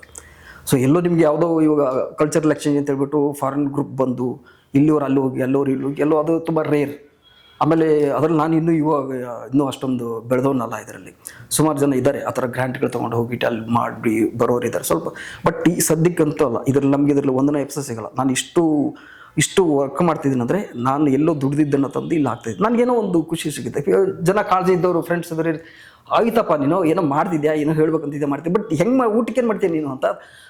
ಅದು ಸುಮಾರು ಸಾರಿ ನಮಗೆ ಅಲ್ಲ ಈಗಲೂ ಹೇಳ್ತಾರೆ ಅದನ್ನ. ಅವ್ರು ಹೇಳ್ತಾರೆ, ಇದರಿಂದ ಏನು ಸಿಗುತ್ತೆ ಹೇಳಿ, ಇದರಿಂದ ಏನು ಹೌದಾ, ಯಾಕೆ ಸಿಗ್ಬೇಕು ನಿಮಗೆ ಮನಸ್ಸಾಂತಿ ಅಥವಾ ಒಂದು ತೃಪ್ತಿ ಅನ್ನೋದಿರುತ್ತಲ್ಲ, ನಿಮ್ಗೆ ಕೊಟ್ಟರು ಸಿಗಲ್ಲ. ಬಟ್ ಅದಕ್ಕೆ ನಾನು ನಿಮಗೊಂದು ಲಾಸ್ಟ್ ಟೈಮ್ ನಿಮ್ಗೆ ಭೇಟಿ ಅದನ್ನು ಹೇಳಿದ್ರೆ, ನಮಗೊಬ್ಬರು ಪೊಲೀಸ್ ಕಮಿಷನರ್ ಕೇಳಿದರು, ಹೇಳಿದ್ರೆ ನಿಮ್ಗೆ ಏನು ಉದ್ದೇಶ, ಏನು ಬರ್ರಿ ಏನು. ನಾನು ಹೇಳಿದ ಕೊನೆಗೆ ಅವ್ರಿಗೆ ಹೇಳಿ ಸಾಕಾಗಿ ನಾನು ಹೇಳಿದೆ, ಸರ್ ನನ್ನನ್ನು ಹುಚ್ಚ ಅಂತ ತಿಳ್ಕೊಂಬಿಡಿ, ದಯವಿಟ್ಟು ಬಿಟ್ಬಿಡಿ, ನಾನು ಒಬ್ಬ ಹುಚ್ಚನೇ ನಾನು ಅಂತ ಹೇಳ್ಬಿಟ್ಟು. ಸೊ ಆ ಹುಚ್ಚತನ ಇರಬೇಕು ಸರ್, ಯಾವ್ದಾರು ಒಂದು, ಅದು ಪ್ಯಾಷನ್ ಅಂತ ಹೇಳ್ತೀವಲ್ಲ, ಆ ಪ್ಯಾಷನ್ ಇರಬೇಕು ನಿಮಗೆ. ಅದು ಹೇಗೆ ಇವಾಗ ಬದುಕಿದ್ದೀನಿ, ಆರಾಮಾಗಿ ಊಟ ಮಾಡ್ತಿದ್ದೀನಿ, ಎಲ್ಲೋ ಬರುತ್ತೆ, ಹೆಂಗೋ ಮ್ಯಾನೇಜ್ ಮಾಡ್ತಿದ್ದೀನಿ. ಇವಾಗ ನೀವು ಲಾಸ್ಟ್ ಟೈಮ್ ಕನ್ನಡ ರಾಜ್ಯೋತ್ಸವ ಬಗ್ಗೆ ಮಾಡಿದೆ, ಸುಮಾರು 14,000 ಚಿಲ್ಲರೆ, 15,000 ರೂಪಾಯಿ ಖರ್ಚು ಮಾಡಿದ್ದೆ ನಾನು ಅದನ್ನ ಒಂದು ಶೋ ಮಾಡೋದಕ್ಕೆ, ಒಂದು 4 ಅವರ್ ಶೋ ಮಾಡೋದಕ್ಕೆ. ಇವಾಗ ಅದನ್ನು ನನಗೆ ಬೇಕಾಗಿತ್ತು, ನಾನು ಮಾಡಿದೆ. ಯಾರಿಗೂ ಮಾಡಬೇಕಂತ ಹೇಳಿಲ್ಲ, ಅದು ಯಾರಿಗೂ ತೊಂದರೆ ಕೊಟ್ಟಿಲ್ಲ ಅಂತದೇನಿಲ್ಲ. ನನಗೆ ಇದೆ, ಆ ಪ್ಯಾಷನ್ ಇದೆ. ನಾನು ಕನ್ನಡದ ಬಗ್ಗೆ ಏನೋ ಹೇಳ್ಬೇಕಂತಿದೆ, ನಾನು ಕಲಿಬೇಕಾದ್ರೆ ನಾನು ಹೇಳ್ತೀನಿ. ಅಷ್ಟೆಲ್ಲ ಖರ್ಚಾಯಿತು. ಈಗ ದುಡ್ಡಿದ್ದಾಗ ಮಾಡ್ತೀನಿ, ದುಡ್ಡು ಇಲ್ಲದಾಗ ಸುಮ್ಮನೆ ಇರ್ತೀನಿ. ಏನೋ ಹೇಳ್ಬೇಕನ್ಸಿರುತ್ತೆ, ನಿಮ್ಮ ಹತ್ರ ದುಡ್ಡು ಇರಲ್ಲ, ಅವಾಗ ಸ್ವಲ್ಪ ಇರ್ತೀವಿ ಅಷ್ಟೇ. ಅದು ಇಲ್ಲ ಹೇಳಲೇಬೇಕು ಅಂದಾಗ ಯಾರೋ ಫ್ರೆಂಡ್ಸ್ ಹತ್ರ ತೊಗೊಳ್ತೀವಿ, ದುಡ್ಡು ತೊಗೊಂಡು ಅದೇನೋ ಮಾಡ್ತೀವಿ, ಆ ಥರ. ಸೊ ಇದರಿಂದ ಸದ್ಯಕ್ಕೆ ಪರ್ಫಾರ್ಮೆನ್ಸ್ ಆರ್ಟಲ್ಲಿ ಅಂತೂ ಖಂಡಿತ ನಿಮಗೆ ಆರ್ಥಿಕ ಸಹಾಯ ಆ ಥರ ಏನಿಲ್ಲ. ಆರ್ಟಿಸ್ಟ್ಗಳು ಹೇಳೋರಿದ್ದಾರೆ, ಸ್ಟಾರ್ಟಿಂಗಲ್ಲೇ ನಾನು ಬಂದಾಗ ಕೆಲವೊಂದು ಒಳ್ಳೆ ಬರೋ ಕೃತಿಗಳು ನೋಡಿ ಗುರುತಿಸಿ, ಆಯ್ತು ನೀನು ಹೆಂಗೆ ಬದುಕ್ತೀಯಪ್ಪ, ಇದರಲ್ಲಂತೂ ದುಡ್ಡಿಲ್ಲ, ಇನ್ನೂ ಜಸ್ಟ್ ಅವಾಗ ಅಂಬೆಗಾಲ್ ಇಡೋ ಥರ ಎಂಟ್ರಿ ಆದವನಿಗೆ. ಸೊ ಅವಾಗಲೇ ಅದೊಂದು ಮಾನಸಿಕವಾಗಿ ನಮಗೆ ಆಯ್ತು, ಓಕೆ ಇದರಲ್ಲಿಲ್ಲ ಅಂದ್ಕೊಂಡೆ ನಾವು ಬೇರೆ ಎಲ್ಲ ಬಂದು ಇದರಲ್ಲಿ ತೊಗೊಂಡು ಒಟ್ಟು ಖುಷಿಯಾಗಿದ್ದೀವಿ. ಇದರಲ್ಲಿ ಈ ಪರ್ಫಾರ್ಮೆನ್ಸ್ ಆರ್ಟ್ಗೆ ನಿಮಗೆ ಯಾರಾದರೂ ಗುರು ಅಥವಾ ಗೈಡ್ ಯಾರಾದರೂ ಸಿಕ್ಕಿದಾರ ಅಥವಾ ನೀವೇ ಸ್ಟಾರ್ಟ್ ಮಾಡಿದ್ದು ಸರ್? ಗುರು ಅಂತಲ್ಲ, ನೆಕ್ಸ್ಟ್ ನಾನು ನೋಡಿ ಬಂದಿದ್ದೆ ನಾನು ಹೋರಾಟಗಾರ ಥರ. ಅವಾಗ ಸ್ಟಾರ್ಟಿಂಗಲ್ಲೂ ನಾ ಹೇಳಿದ ಗುರು ಏನು ಇವಾಗ ವೆಂಕಟಪ್ಪ ಆಳ್ಗೆಡ್ಡೆ ಫೋರಮ್ನಲ್ಲಿ ಇದ್ದಾರೆ, ಎಲ್ಲ ಇಂಟರ್ನ್ಯಾಷನಲ್ ಆರ್ಟಿಸ್ಟ್ಗಳಿದ್ದಾರೆ, ದೊಡ್ಡ ದೊಡ್ಡ ಆರ್ಟಿಸ್ಟ್ಗಳಿದ್ದಾರೆ. ಅವ್ರಿಗೆ ಅವ್ರದ್ದೇ ಒಂದು ಥಾಟ್ ಬೇರೆ ಇತ್ತು ಹೋರಾಟ ಅಂದ್ರೆ. ನನಗೆ ಅವಾಗ ನಾನು ಹೋರಾಟ ಅಂದರೆ ಈ ರೀತಿ ಬಂದವನು. ಅವಾಗ ಅವರಿಗೆ ಪ್ರಾರಂಭದಲ್ಲಿ ಸ್ವಲ್ಪ ಅವ್ರಿಗೆ ಇರಿಸ್ಮುರ್ಸ್ ಆಯಿತು, ಇವನು ಏನೋ ಮಾಡ್ತೀವಿ, ಏನು ನಾವೇನೋ ಒಂದು ಉದ್ದೇಶದಿಂದ ಬಂದು ಇವನೇನೋ ಮಾಡ್ತಾ ಇದ್ದೀನಿ ಅಂತ. ಸೊ ನಂತರ ಅವರು ಹೀಗಲ್ಲ ಹೀಗೆ ಅಂತಂದಾಗ ಅವರು ಬೇರೆಯವರು ಕುತ್ಕೊಂಡು ನೋಡ್ಕೊಂಡು ಆ ಥರ ಈ ಜೊತೆಲಿ ವರ್ಕ್ ಮಾಡಿನೇ ಅದು ಇಂಪ್ರೂವ್ಮೆಂಟ್ ಮಾಡ್ಕೊಂಡಿದ್ದು. ಆ ರೀತಿ ನೋಡಿದ್ರೆ ಒಂದು ಮರೀನಾ ಅಬ್ರಾಮೋವಿಕ್ ಅಂತ ಒಬ್ಬರು ನಂತರ ನಾನು ಅದನ್ನ ಅವ್ರ ಬಗ್ಗೆ ಓದಿ ತಿಳ್ಕೊಂಡೆ. ಒಂದು ಸರ್ವಶ್ರೇಷ್ಠ ಜಗತ್ಪ್ರಸಿದ್ಧ ಕಲಾವಿದೆ ಇದ್ದಾಳೆ ಅವರು ಕೆಲವೊಂದು ಕೃತಿಗಳನ್ನು ನೋಡಿದೀವಿ. ಅವರು ಪರ್ಫಾರ್ಮೆನ್ಸ್ ಆರ್ಟ್ ಆಗಿನೇ ಅವರು ಆರ್ಟಿಸ್ಟ್ ಆಗಿನೇ ಹೆಸರು ಗಳಿಸಿದಂಥವ್ರು. ಸೊ ಸುಮಾರು ಜನಗಳು ಇಂಥರದ್ದು ಎಲ್ಲ ಇತಿಹಾಸನ ಓದಿ ನಮ್ಗೆ ಸ್ವಲ್ಪ ಸ್ಫೂರ್ತಿ ಬರುತ್ತೆ. ಅವಾಗ ಗಟ್ಟಿಯಾಗಿ ಇನ್ನೂ ನಿಲ್ಲೋದಕ್ಕೆ ಒಂದು ಶಕ್ತಿ ಬರುತ್ತೆ ಅವಾಗ. ಅಂದ್ರೆ ಈ ಪರ್ಫಾರ್ಮೆನ್ಸ್ ಆರ್ಟ್ ಅಧ್ಯಯನಕ್ಕೆ ನಮ್ಮ ಈ ಭಾರತದಲ್ಲಿ ಏನಾದರೂ ಕಲಾವಿದರು ಇದ್ದಾರೆ ನೋಡಿ. ದುರಾದೃಷ್ಟ ಅಂದ್ರೆ ಅದೇನೆ. ಇವಾಗ ಸುಮಾರು ಜನ ಡೆಲ್ಲಿಲಿ ಮಾಡ್ತಾರೆ, ಬೆಂಗಳೂರಲ್ಲಿ ಮಾಡ್ತಾರೆ, ಅದು ಜಾಸ್ತಿ ನಿಮಗೆ ಇದಾವೆ ಅಲ್ಲಿ. ಇದನ್ನು ಎಲ್ಲೂ ಸಿಲೆಬಸ್ಸಲ್ಲೂ ಸೇರಿಸಿಲ್ಲ. ಈ ಕಲಾ ಪ್ರಕಾರನ ಯಾವ ಕಾಲೇಜಲ್ಲೂ ಸರ್ಕಾರನೂ ಗುರುತಿಸಿ ಪಾಠನ ಮಾಡಿಲ್ಲ. ಇಲ್ಲ ಇನ್ನೂವರೆಗೂ. ಇವಾಗ ನೋಡಿ, ನೀವು ಸರ್ಕಾರ ಅಂತ ಎತ್ತಿದಾಗ ಅಕಾಡೆಮಿಗಳಂತ ಇದ್ದಾವೆ. ಅಕಾಡೆಮಿಗಳಲ್ಲಿ ವಾರ್ಷಿಕ ಪ್ರದರ್ಶನ ಅಂತ ಮಾಡ್ತಾರೆ. ವಾರ್ಷಿಕ ಪ್ರದರ್ಶನಗಳಲ್ಲಿ ಏನು ಮಾಡ್ತಾರೆ, ದೃಶ್ಯಗಳಲ್ಲಿ ಅಲ್ಲಿ ಪೇಂಟಿಂಗ್ ಇದು ಮಾಡ್ತಾರೆ, ಇನ್ಸ್ಟಾಲೇಷನ್ ಅಂತ ಮಾಡ್ತಾರೆ, ಶಿಲ್ಪಗಳನ್ನೆಲ್ಲ ಆಹ್ವಾನ ಮಾಡ್ತಾರೆ ಏನೋ ಕಾಂಪಿಟೇಷನ್ಗೋಸ್ಕರ. ಬಟ್ ಇಲ್ಲಿವರೆಗೂ ನಮ್ದನ್ನ ಅಲ್ಲಿ ಏನು ಸೇರಿಸಿಲ್ಲ. ಗೊತ್ತಿರೋರು ಇನ್ನೂ ಅದನ್ನ ಆಗಿಲ್ಲ. ಅದ್ರ ಜೊತೆ ಅದ್ರ ಇನ್ನೂ ತುಂಬಾ ವರ್ಕ್ ಆಗಬೇಕು. ಯೂನಿವರ್ಸಿಟಿಗಳಲ್ಲಿ ಇದ್ರ ಬಗ್ಗೆ ಯಾವ ಯೂನಿವರ್ಸಿಟಿ ಇಲ್ಲ. ನನಗೆ ಇನ್ನೊಂದು ಇದನ್ನ ರಿಸರ್ಚ್ ತರನೇ ಒಂದು ಅಧ್ಯಯನ ಮಾಡ್ಬೇಕಂತ ಹೊಟ್ಟಿದ್ದೆ, ಬಟ್ ಅದು ಆಗಿಲ್ಲ. ಅದು ಆರ್ಥಿಕ ಇದರಿಂದ ಅಂದ್ರೆ ಇದನ್ನು ನೀವು ಇಡೀ ಭಾರತಾದ್ಯಂತ ಎಷ್ಟು ಯೂನಿವರ್ಸಿಟಿಗಳಿದ್ದಾವೆ, ಅಕಾಡೆಮಿಗಳಿದ್ದಾವೆ, ಅವರೆಲ್ಲ ಭೇಟಿ ಆಗಬೇಕು, ಆರ್ಟಿಸ್ಟ್ಗಳನ್ನ ಭೇಟಿ ಆಗಬೇಕು. ಈ ಆರ್ಟ್ ಫಾರ್ಮನ್ನು ಯಾಕೆ ನೀವು ಪಾಠ ಮಾಡ್ತಿಲ್ಲ, ಇಷ್ಟೊಂದು ಪರಿಣಾಮಕಾರಿ ಇರುವಂಥ ಕಲಾ ಪ್ರಕಾರವನ್ನು ಯಾಕೆ ಒಪ್ತಾ ಇಲ್ಲ? ಇನ್ನೂ ಇಲ್ಲೇ ನಮ್ಮ ಜನಗಳ ಮಧ್ಯೆನೇ ಅದು ಒಪ್ಪೋಕೆ ರೆಡಿ ಇಲ್ಲ. ಇನ್ನು ಬೇರೆ ಕಡೆ ಮಾತಾಡೋದು ತುಂಬ ತಪ್ಪಾಗುತ್ತೆ. ಬಟ್ ನಾವೇನಾಗುತ್ತಂದರೆ ಯಾವುದೇ ನೋಡಿ, ನೀವು ನಿರಂತರ ಮಾಡಿದಾಗ ನಿಮಗೆ ಪದೇ ನಿಮ್ಮ ಕಣ್ಣಿಗೆ ಆ ಕಲಾ ಪ್ರಕಾರ ಕಾಣಿಸ್ತಾ ಇದ್ದಾಗ ಜನರಿಗೊಂದು ಅಭ್ಯಾಸ ಆಗುತ್ತೆ. ಓಕೆ, ನಾವು ಅದನ್ನ ಮನದಟ್ಟು ಮಾಡ್ಕೊಡ್ಬೇಕು ಅವರಿಗೆ. ಓಕೆ, ಇದೊಂದು ಕಲಾ ಪ್ರಕಾರ ಇದೆ, ಮಾಡಿ ನಿಮ್ಗೆ ಆ ಥರ ಆಗಿದೆ. ಬೆಂಗಳೂರಲ್ಲಿ ಸುಮಾರು ಜನ ನೋಡೋಕೆ ಬರ್ತಾರೆ. ಇವಾಗ ಇದೆ ಸ್ವಲ್ಪ. ಯಾಕಂದ್ರೆ ಸರ್ ಇವಾಗ ಇದ್ರನ್ನ ಚೆನ್ನಾಗಿ ಪ್ರಚಾರ ಮಾಡ್ಬೋದು ಸರ್. ಯಾಕಂದ್ರೆ ಡಿಜಿಟಲ್ ಪ್ಲಾಟ್ಫಾರ್ಮ್ಸ್ ತುಂಬಾ ಎಫೆಕ್ಟಿವ್ ಆಗಿದೆ. ನಾವು ಈಗ ಒಂದು ಕಲೆನ ಚೆನ್ನಾಗಿ ಜನರಿಗೆ ಮುಟ್ಟಿಸ್ಬೋದು ಅಂತ ಪ್ರಯತ್ನ ಮಾಡ್ಬೋದು. ಅದರಲ್ಲಿ ಏನಿದೆ ಇವಾಗ ಒಂದು ಪ್ರಯತ್ನ, ಜನಗಳಿಗೆ ಇದೊಂದು ಕಲಾ ಪ್ರಕಾರ ಇದೆ ಅಂತ ಹೇಳ್ಬಿಟ್ಟು. ಇವಾಗ ಎಷ್ಟೋ ಜನ ನೀವು ಅದೇ ಇವಾಗ ನಮ್ಮೂರು ಹಳ್ಳಿ, ನಾವು ಇಲ್ಲಿ ಬೆಂಗಳೂರಿಗೆ ಬಂದಿದ್ವಿ, ಅಲ್ಲಿ ಊರಿಗೆ ಹೋದ್ರೆ ಅವಾಗ ಏನು ದೇವಸ್ಥಾನ ಏನು ಗುಡಿ ಬಣ್ಣ ಬಳಿ ಅದನ್ನೇನು ಹೆಸರು ಹಾಕೋ ಅದು ಅವ್ರ ಕಲ್ಪನೆ ಅಷ್ಟಕ್ಕೆ ಇದೆ. ಪಾಪ ಅವ್ರಿಗೆ ತಪ್ಪಲ್ಲ ಅದನ್ನ. ಯಾಕಂದ್ರೆ ಅವರು ಬೆಂಗಳೂರಿಗೆ ಬಂದಿಲ್ಲ, ಇಲ್ಲಿ ಯಾವ ರೀತಿ ಕಲೆ ಇದೆ, ಕಲೆಗಳಲ್ಲಿ ಎಷ್ಟು ಪ್ರಕಾರಗಳಿದ್ದಾವೆ, ಏನೇನು ಯಾವ್ಯಾವ ರೀತಿ ಅದನ್ನ ಅಭಿವ್ಯಕ್ತಿ ಮಾಡ್ಬೇಕಂತ ಅವ್ರಿಗೇನು ಗೊತ್ತಿಲ್ಲ. ನೀನು ಒಬ್ಬ ನಮ್ಮ ಸೈಡ್ ಚಿತ್ರ ಬರೀತಾ ನಾವು ನಮ್ಮ ಸೈಡ್ ಮೊದಲೇನಿದೆ ಒಂದು ಬೋರ್ಡ್ ಬರೆದ, ನೀವು ಏನೋ ಆರ್ಟ್ ಓದಿದ್ರಾ ಒಂದು ಬೋರ್ಡ್ ಬರಿಬೇಕು ಅವಾಗ ಆ ಥರ, ಅಥವಾ ಎಲ್ಲೋ ಒಂದು ಹೈಸ್ಕೂಲ್ ಟೀಚರ್ ಆಗಬೇಕು ಆ ಥರ ಇರ್ತದ. ಸೊ ಇವಾಗ ಬದಲಾಗ್ತಾ ಇದೆ. ಆ ಜನಗಳು ನಾನು ತಪ್ಪಂತ ಹೇಳ್ತಿಲ್ಲ, ಬಟ್ ಅವ್ರಿಗೆ ಗೊತ್ತಿಲ್ಲ, ಇನ್ನೂವರೆಗೂ ಗೊತ್ತಿಲ್ಲ. ಏನೋ ಬೆಂಗಳೂರಲ್ಲಿದ್ದಾನೆ, ಏನೋ ಮಾಡ್ತಾನೆ, ಅವನು ಬಣ್ಣ ಬಳ್ಕೊಂಡಿದ್ದಾನೆ. ಈ ಉದಾಹರಣೆ ಹೇಳ್ತಾ ಇದ್ದೀನಿ ನಾನು. ಇಲ್ಲೇ ಬೆಂಗಳೂರಲ್ಲಿ ನಮ್ಮ ತಾಯಿ ಇರಬೇಕಾದ್ರೆ, ಇವಾಗ ನಮ್ಮ ತಾಯಿ ಇಲ್ಲ, ಅವಾಗ ಜೊತೆಲಿ ಇದ್ದಾಗ ಈ ಬೀದಿಲಿ ಕೂತಿರ್ತಾರಲ್ಲ ಸಾಯಂಕಾಲ, ಅವರು ಸುಮ್ಮನೆ ಕೂತಾಗ ಇವರು ಏನು ಮಾಡ್ತಾರೆ, ನಿಮ್ಮ ಮಗ ಏನು ಮಾಡ್ತಾರೆ, ನಾನು ಇನ್ನೊಬ್ಬ ಒಳಗಡೆ ಇದೀನಿ ಕೇಳ್ತಾ ಇದ್ದೀನಿ. ನಮ್ಮ ತಾಯಿಗೆ ಇರೋಬ್ರು ಕೇಳಿದ್ರು ಪಕ್ಕದನೇವರು, ಅದೇ ಬಣ್ಣ ಬಳಿ ಇದು. ನನಗೆ ಸಿಟ್ಟು ಬರಲಿ, ನಗು. ಅಂದರೆ ನೋಡಿ, ಅವ್ರು ತಪ್ಪಲ್ಲ ಅದು. ಹೌದೌದು ಸರ್. ಪೇರೆಂಟ್ಸ್ಗೆ ಮೊದಲು ಯಾಕೆ ಕಲೆನ ಓದೋದಕ್ಕೆ ಅವರು ಪ್ರೇರೇಪಿಸ್ತಿರ್ಲಿಲ್ಲ ಅಂದರೆ ಅದಕ್ಕೊಂದು ಗ್ಯಾರಂಟಿ ಇಲ್ಲ ಲೈಫ್. ಹೌದು, ಇವಾಗ್ಲೂ ಅಷ್ಟೇ ಸ್ವಲ್ಪ ಅಷ್ಟೊಂದು ಇಲ್ಲ. ಈ ಬೆಂಗಳೂರಲ್ಲಿ ಬದುಕೋದು ಏನೋ ಮಾಡಿ, ಬಟ್ ಇವಾಗ್ಲೂ ನಮ್ಮ ಸೈಡ್ ಹೋದ್ರೂ ತುಂಬ ಕಡಿಮೆ ಇದೆ. ಅದ್ರ ಬಗ್ಗೆ ಭರವಸೆ ಕಡಿಮೆ. ಅಂದರೆ ಯಾವುದೇ ಪೇರೆಂಟ್ಸ್ಗಳು ಏನಾಗ್ತದೆ, ತಮ್ಮ ಮಕ್ಕಳು ಸರಿಯಾದ ಜೀವನ ಸಾಗಿಸ್ಬೇಕು, ಒಂದು ಒಳ್ಳೆಯ ರೀತಿ ಅವ್ರಿಗೆ ಬದುಕು ಸಿಗಬೇಕು, ಯಾವುದೋ ಆರ್ಥಿಕ ಇದರಲ್ಲಿ ತೊಂದರೆಯಲ್ಲಿ ಇರಬಾರ್ದು ಅನ್ನೋದು ಆ ಒಂದು ಕಾಳಜಿಯಿಂದ ಅವರು ಹೇಳ್ತಾರೆ. ಬಟ್ ನಿಮಗೆ ಹುಚ್ಚಿರುತ್ತಲ್ಲ, ಅದನ್ನ ಏನು ಮಾಡೋಕ್ಕಾಗಲ್ಲ ಅದು. ಸರ್, ಒಂದು ಕ್ಲಾರಿಫಿಕೇಶನ್ ಸರ್. ಆಕ್ಚುಲಿ ಏನಂದ್ರೆ, ನಾವು ಚಿಕ್ಕವರಿದ್ದಾಗ ಸ್ಕೂಲ್ಗಳಲ್ಲಿ ಈ ಛದ್ಮವೇಷ ಅಂತ ಹಾಕ್ತಾರೆ. ಆ ಛದ್ಮವೇಷಗೂ ಮತ್ತೆ ಈ ಪರ್ಫಾರ್ಮೆನ್ಸ್ ಅಂತ, ಯಾಕಂದ್ರೆ ನನಗೆ ಸ್ವಲ್ಪ ಸಿಮಿಲರ್ ಅನಿಸುತ್ತೆ. ಸೊ ಅದಕ್ಕೆ ಇದಕ್ಕೆ ಯಾವ ಥರ ವ್ಯತ್ಯಾಸ ಇದೆ ನೋಡಿ. ಇವಾಗ ಅದನ್ನ ನಮ್ಮ ಆರ್ಟಿಸ್ಟ್ಗಳಲ್ಲೇನೆ ಕೇಳಿದ್ರು. ಇವಾಗ ವೇಷಗಾರ ಅಂತ ಬರ್ತಾರೆ ನಿಮ್ಗೆ, ಹೌದು, ಅದಕ್ಕೂ ನಿಮ್ಗೇನು ವ್ಯತ್ಯಾಸ ಹೊಡಿತು ಅಂತ. ಅದ್ರ ಇದೇನಾ ಪರ್ಫಾರ್ಮೆನ್ಸ್ ಆರ್ಟ್ ಅಂದ್ರೆ ಇದೇನಾ? ಎಷ್ಟೋ ಜನ ಕೇಳಿದವರು ಇದ್ದಾರೆ, ಫೇಸ್ಬುಕ್ಕಲ್ಲಿ ಮಾತಾಡಿದರಿದ್ದಾರೆ ಆ ಥರ. ಅಂದರೆ ತಪ್ಪು ಅವ್ರದಲ್ಲ, ಅದು ಗೊತ್ತಿಲ್ಲ. ಇವಾಗ ನೋಡಿ, ಎರಡು ಅಂದರೆ ಮುಖ್ಯವಾದ ವ್ಯತ್ಯಾಸ ಏನಿದೆ ಅಂತ ಹೇಳಿದ್ರೆ, ಅವರು ವೇಷನ ಹಾಕೊಳ್ತಾರೆ. ಇಲ್ಲಿ ನಮ್ಮದ್ರೆ ಎಲ್ಲರೂ ವೇಷ ಹಾಕ್ತಾರಂತಲ್ಲ, ಇದು ಸುಮಾರು ರೀತಿ ಇದೆ. ಇಲ್ಲಿ ಕಲಾವಿದನಾಗಿ ಒಬ್ಬ ವೇಷ ಹಾಕೋದಕ್ಕೂ ಅಲ್ಲಿ ಬೀದಿಲಿ ಅವ್ರು ಬರ್ತಾರಲ್ಲ, ಅವು ಏನು ವ್ಯತ್ಯಾಸ ಅಂತಂದ್ರೆ ಅವರು ಹೊಟ್ಟೆಪಾಡಿಗಾಗಿ ಮಾಡ್ತಾರೆ, ಇವನು ಕಲೆ ಅಭಿವ್ಯಕ್ತಿಗೋಸ್ಕರ ಅದನ್ನ ಬಳಸ್ತಾನೆ. ವ್ಯತ್ಯಾಸ ಇಷ್ಟೇ. ಇದನ್ನ ಇವನು ಹೊಟ್ಟೆ ಉಪಜೀವನಕ್ಕಲ್ಲ. ಅವರು ಅದೇ ಅವ್ರು ಬೆಳಿಗ್ಗೆ ಎದ್ದ ತಕ್ಷಣ ಈಗ ನಾನು ಆಫೀಸ್ ಟೈಮ್ 9 ಗಂಟೆ ನಾನು ಇಲ್ಲೋ ಆಫೀಸ್ಗೆ ಹೋಗ್ಬೇಕು ಅಂತ ನಾನು ರೆಡಿಯಾಗಿ ಸೂಟ್ ಗೀಡ್ ಹಾಕೊಂಡು ಎಲ್ಲ ಹೋಗ್ತಾರೆ ಅಂತ ಇಟ್ಕೊಳ್ಳಿ. ಅವರು ಹಂಗೆ ಅಲ್ಲ, ಅವರು ಅದು ಕೆಲಸ ಆದ ಅವ್ರಿಗೆ ಅದು ಉಪಜೀವನ ಮಾರ್ಗ. ಅದು ನಮಗದು ಉಪಜೀವನ ಮಾರ್ಗ ಅಲ್ಲ, ಇದು ಅಭಿವ್ಯಕ್ತಿ ಮಾರ್ಗ. ಇದು ವ್ಯತ್ಯಾಸ ಇರೋದು ಅಷ್ಟೇ. ಅವ್ರು ಮಾಡೋದು ಉಪಜೀವನಕ್ಕೆ, ನಾವು ಮಾಡೋದು ಅಭಿವ್ಯಕ್ತಿಗೆ. ನೀವು ಹೇಳ್ತಿರೋದು ಹೆಂಗೆ ಅಂದರೆ, ಇವಾಗ ಸಮಾಜದಲ್ಲಿ ಏನೋ ನಡೆಯುತ್ತೆ, ಅದ್ರ ಬಗ್ಗೆ ಈಗ ಸೋಷಿಯಲ್ ಮೀಡಿಯಾ ಇರೋದ್ರಿಂದ ಕೆಲವೊಬ್ರು ಬರ್ದಾಕ್ತಾರೆ ಫೇಸ್ಬುಕ್ಕಲ್ಲಿ, ಇದು ಹಿಂಗೆ, ಇದು ಚೆನ್ನಾಗಿಲ್ಲ, ಇದು ಚೆನ್ನಾಗಿದೆ ಅಂತ ಅಂದ್ಬಿಟ್ಟು. ನಿಮ್ಮ ಪ್ರಕಾರ ಹೆಂಗಂದ್ರೆ ಅದನ್ನ ವ್ಯಕ್ತಪಡಿಸುವ ರೀತಿನೇ ಇದು ಡಿಫ್ರೆಂಟ್ ಆಗಿದೆ. ಹೌದು, ಅದನ್ನ ನೀವು ಪರ್ಫಾರ್ಮೆನ್ಸ್ ಕಲೆ ಮುಖಾಂತರನೇ ಅದನ್ನ ಸ್ವಲ್ಪ ಎಫೆಕ್ಟಿವ್ ಆಗಿ ತೋರಿಸ್ತಾ ಇದ್ದೀರಾ. ಆಮೇಲೆ ಇನ್ನೊಂದು ಸರ್, ಈಗ ನಿಮ್ಮ ಒಂದು ಪ್ರದರ್ಶನಗಳು ಅಥವಾ ನಿಮ್ಮ ಹೋರಾಟಗಳು ಒಂದು ರೀತಿಯಿಂದ ವಿಭಿನ್ನವಾಗಿದ್ದಾವಲ್ವಾ, ಆ ವಿಷಯಗಳನ್ನ ಯಾವ ತರ ಸೆಲೆಕ್ಟ್ ಮಾಡ್ಕೊತೀರಾ? ನೋಡಿ, ನನಗನ್ಸಿದ ಮಟ್ಟಿಗೆ ಒಬ್ಬ ಕಲಾವಿದ ನಿರಂತರವಾಗಿ ತನ್ನ ಸುತ್ತಮುತ್ತ ಏನು ನಡೀತಾ ಇದೆ ಅನ್ನೋದು ನೋಡ್ಬೇಕು. ಯಾಕಂದ್ರೆ ನಾವು ಸಮಾಜದಲ್ಲೇನೆ ಬದುಕುವಂಥವ್ರು. ಏನು ಕಲಾವಿದ ಅಂದರೆ ಏನು ವಿಚಿತ್ರ, ಎಲ್ಲಿಂದ ಬಂದು ಇಳಿದಿಲ್ಲ ಅವ್ರು. ಹೌದು, ಅವನು ಒಬ್ಬ ಸಾಮಾನ್ಯ ಮನುಷ್ಯ. ಎಲ್ಲದು ಅವನ ಪಕ್ಕದಲ್ಲಿ ಏನೇನು ನಡೀತಾ ಇರುತ್ತೆ ಎಲ್ಲನೂ ಅವನು ಗಮನಿಸ್ತಾ ಇರ್ತಾನೆ. ಇವಾಗ ನಿಮಗೆ ಯಾವುದೋ ಒಂದು ವಿಷಯ ನಿಮ್ಮ ಮನಸ್ಸಿಗೆ ತಾಗದಾಗ ನಿಮ್ಗೆ ಏನೋ ಹೇಳ್ಬೇಕಂತ ಹೇಳ್ತೀವಿ. ಇವಾಗ ನೋಡಿ, ಸಾಹಿತಿಗಳು ಏನು ಮಾಡ್ತಾರೆ, ಅಕ್ಷರ ಮುಖಾಂತರ ಬರೆದು ಹಾಕ್ತಾರೆ. ನಾಟಕದವ್ರು ಏನು ಮಾಡ್ತಾರೆ, ತಮ್ಮ ನಾಟಕದ ಮುಖಾಂತರ ಮಾಡಿಬಿಡ್ತಾರೆ. ಚಿತ್ರಕಲಾದ ಏನು ಮಾಡ್ತಾನೆ, ಅದನ್ನು ಚಿತ್ರದ ಮುಖಾಂತರ ಬರೀತಾನೆ. ಇವಾಗ ನಾನು ಲೈವ್ ಆರ್ಟ್ ಪರ್ಫಾರ್ಮೆನ್ಸ್ ನಾನು ಪ್ರದರ್ಶನ ಮುಖಾಂತರ ಅದನ್ನು ಹೇಳೋಕ್ಕೆ ಪ್ರಯತ್ನ ಪಡ್ತೀನಿ ಅದನ್ನು. ಸೊ ಆ ರೀತಿ ಸಾಗುತ್ತದು. ಅಂದ್ರೆ ನಿಮ್ಮ ಹೋರಾಟಗಳು ನಾನು ಗಮನಿಸಿದ ಪ್ರಕಾರ ವಿಧಾನಸೌಧ ಸುತ್ತಮುತ್ತ ಇರ್ತವೆ. ಒಂದು ರೀತಿಯಿಂದ ವಿರೋಧ ಪಕ್ಷದ ರೀತಿ ಅಂತಲೂ ಇರ್ಬೋದು, ಮತ್ತು ಕೆಲವೊಂದು ರೀತಿಯಲ್ಲಿ ನಾನು ಅಬ್ಸರ್ವ್ ಮಾಡಿದ್ದೀನಿ, ನಮ್ಮ ದೇಶದಲ್ಲಿ ಯಾವುದೇ ಒಂದು ದೊಡ್ಡ ಹೋರಾಟಗಳಿರ್ಬೋದು, ಅದನ್ನು ನೀವು ಎಫೆಕ್ಟಿವ್ ಆಗಿ ತೋರಿಸಿದ್ದೀರ.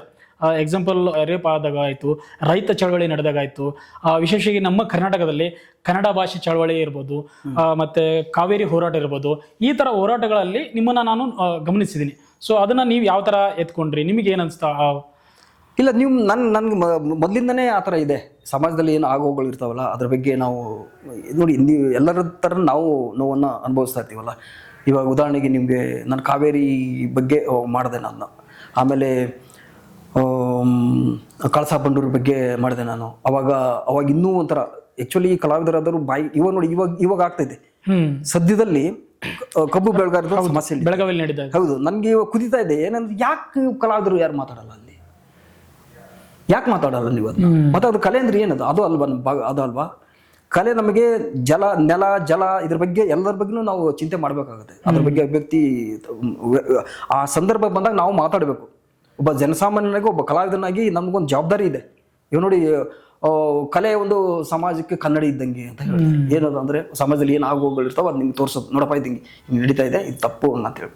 ಸೊ ಎಷ್ಟು ಜನ ನೀವು ಬಾಯಿ ತೆಗೆದಿದ್ರಿ, ಎಷ್ಟು ಜನ ಮಾತಾಡ್ತಿದ್ರಿ. ಕಲಾವಿದರು ಮಾತಾಡಿದಾಗ ಅದೊಂದು ರೀತಿ ಎಫೆಕ್ಟಿವ್ ಆಗಿರುತ್ತೆ. ನಿಜವಾಗ್ಲೂ ಆಗುತ್ತೆ. ಅವರು ಸಹ ಬರಬೇಕು. ಅವ್ರ ಬರೀ ಪಾಪ ನೋಡಿ, ಅಷ್ಟು ಜನ ಅವರು ರಾತ್ರಿ ಅಷ್ಟೆಲ್ಲ ಇಷ್ಟು ದಿವಸಗಳಿಂದ ಇದು ಮಾಡ್ತಾ ಇದ್ದಾರೆ. ನಮ್ಮಿಂದ ಅಲ್ಲಿ ಹೋಗಕ್ಕಾಗಲ್ಲ. ಬಟ್ ಇಲ್ಲಿಂದ ನಾವೊಂದು ಮಾರಲ್ ಸಪೋರ್ಟ್ ಹೇಳ್ಬೋದಲ್ಲ. ಹೌದು, ನಾವು ನಿಮ್ಮ ಜೊತೆಲಿ ಇದ್ದೀವಿ ಅಂತ ಹೇಳ್ಬೋದಲ್ಲ. ಅವ್ರಿಗೆ ಬಂದು ಅವ್ರಿಗೆ ಹೋಗ್ಬಿಟ್ಟು ಅಲ್ಲಿ ಜೊತೆಲಿ ನಿಂತ್ಬಿಟ್ಟು ಕೂಗಾಟ ಪಾಗಾಟ ಮಾಡ್ಬೇಕಂತ ಏನಿಲ್ಲ. ನಾವು ನಿಮ್ಮ ಜೊತೆಲಿ ಇದ್ದೀವಿ ಅಂತ ಹೇಳೋದನ್ನೇ ಅವ್ರಿಗೊಂದು ಸಪೋರ್ಟ್ ಮಾಡ್ದಂಗತ್ತ ಅವಾಗ. ಸೊ ಆ ರೀತಿ ಸುಮಾರು ಇದಾವೆ ಆ ಥರ. ಭಾಷೆ ಬಂದಾಗ, ನೆಲ ಜಲದ ಪ್ರಾಬ್ಲಮ್ ಬಂದಾಗ ಅದು ನ್ಯಾಚುರಲ್ ಆಗಿ ಬರುತ್ತೆ. ಅವಾಗ ಇನ್ನೊಂದು ಏನು ಹೇಳ್ತಂದ್ರೆ, ನಾನು ಇದು ಇನ್ನೂ ಜಾಸ್ತಿ ನನಗೆ ಯಾಕೆ ಅಂತಂದ್ರೆ, ನಾನು ಮೊದಲು ಒಂದಿಷ್ಟು ವರ್ಷ ಗೋವಾದಲ್ಲಿದ್ದೆ. ಅಲ್ಲೇ ಅನುಭವಿಸಿದ್ದೀನಿ ನಾನು. ಹೊರಗಡೆ ಕರ್ನಾಟಕ ಜನರನ್ನ ಆ ಟೈಮಲ್ಲಿ ಯಾವ ರೀತಿ ತುಚ್ಛವಾಗಿ ನೋಡ್ತಾ ಇದ್ರು, ಒಂದು ಬೆಲೆ ಇರಲಿಲ್ಲ ಅದು.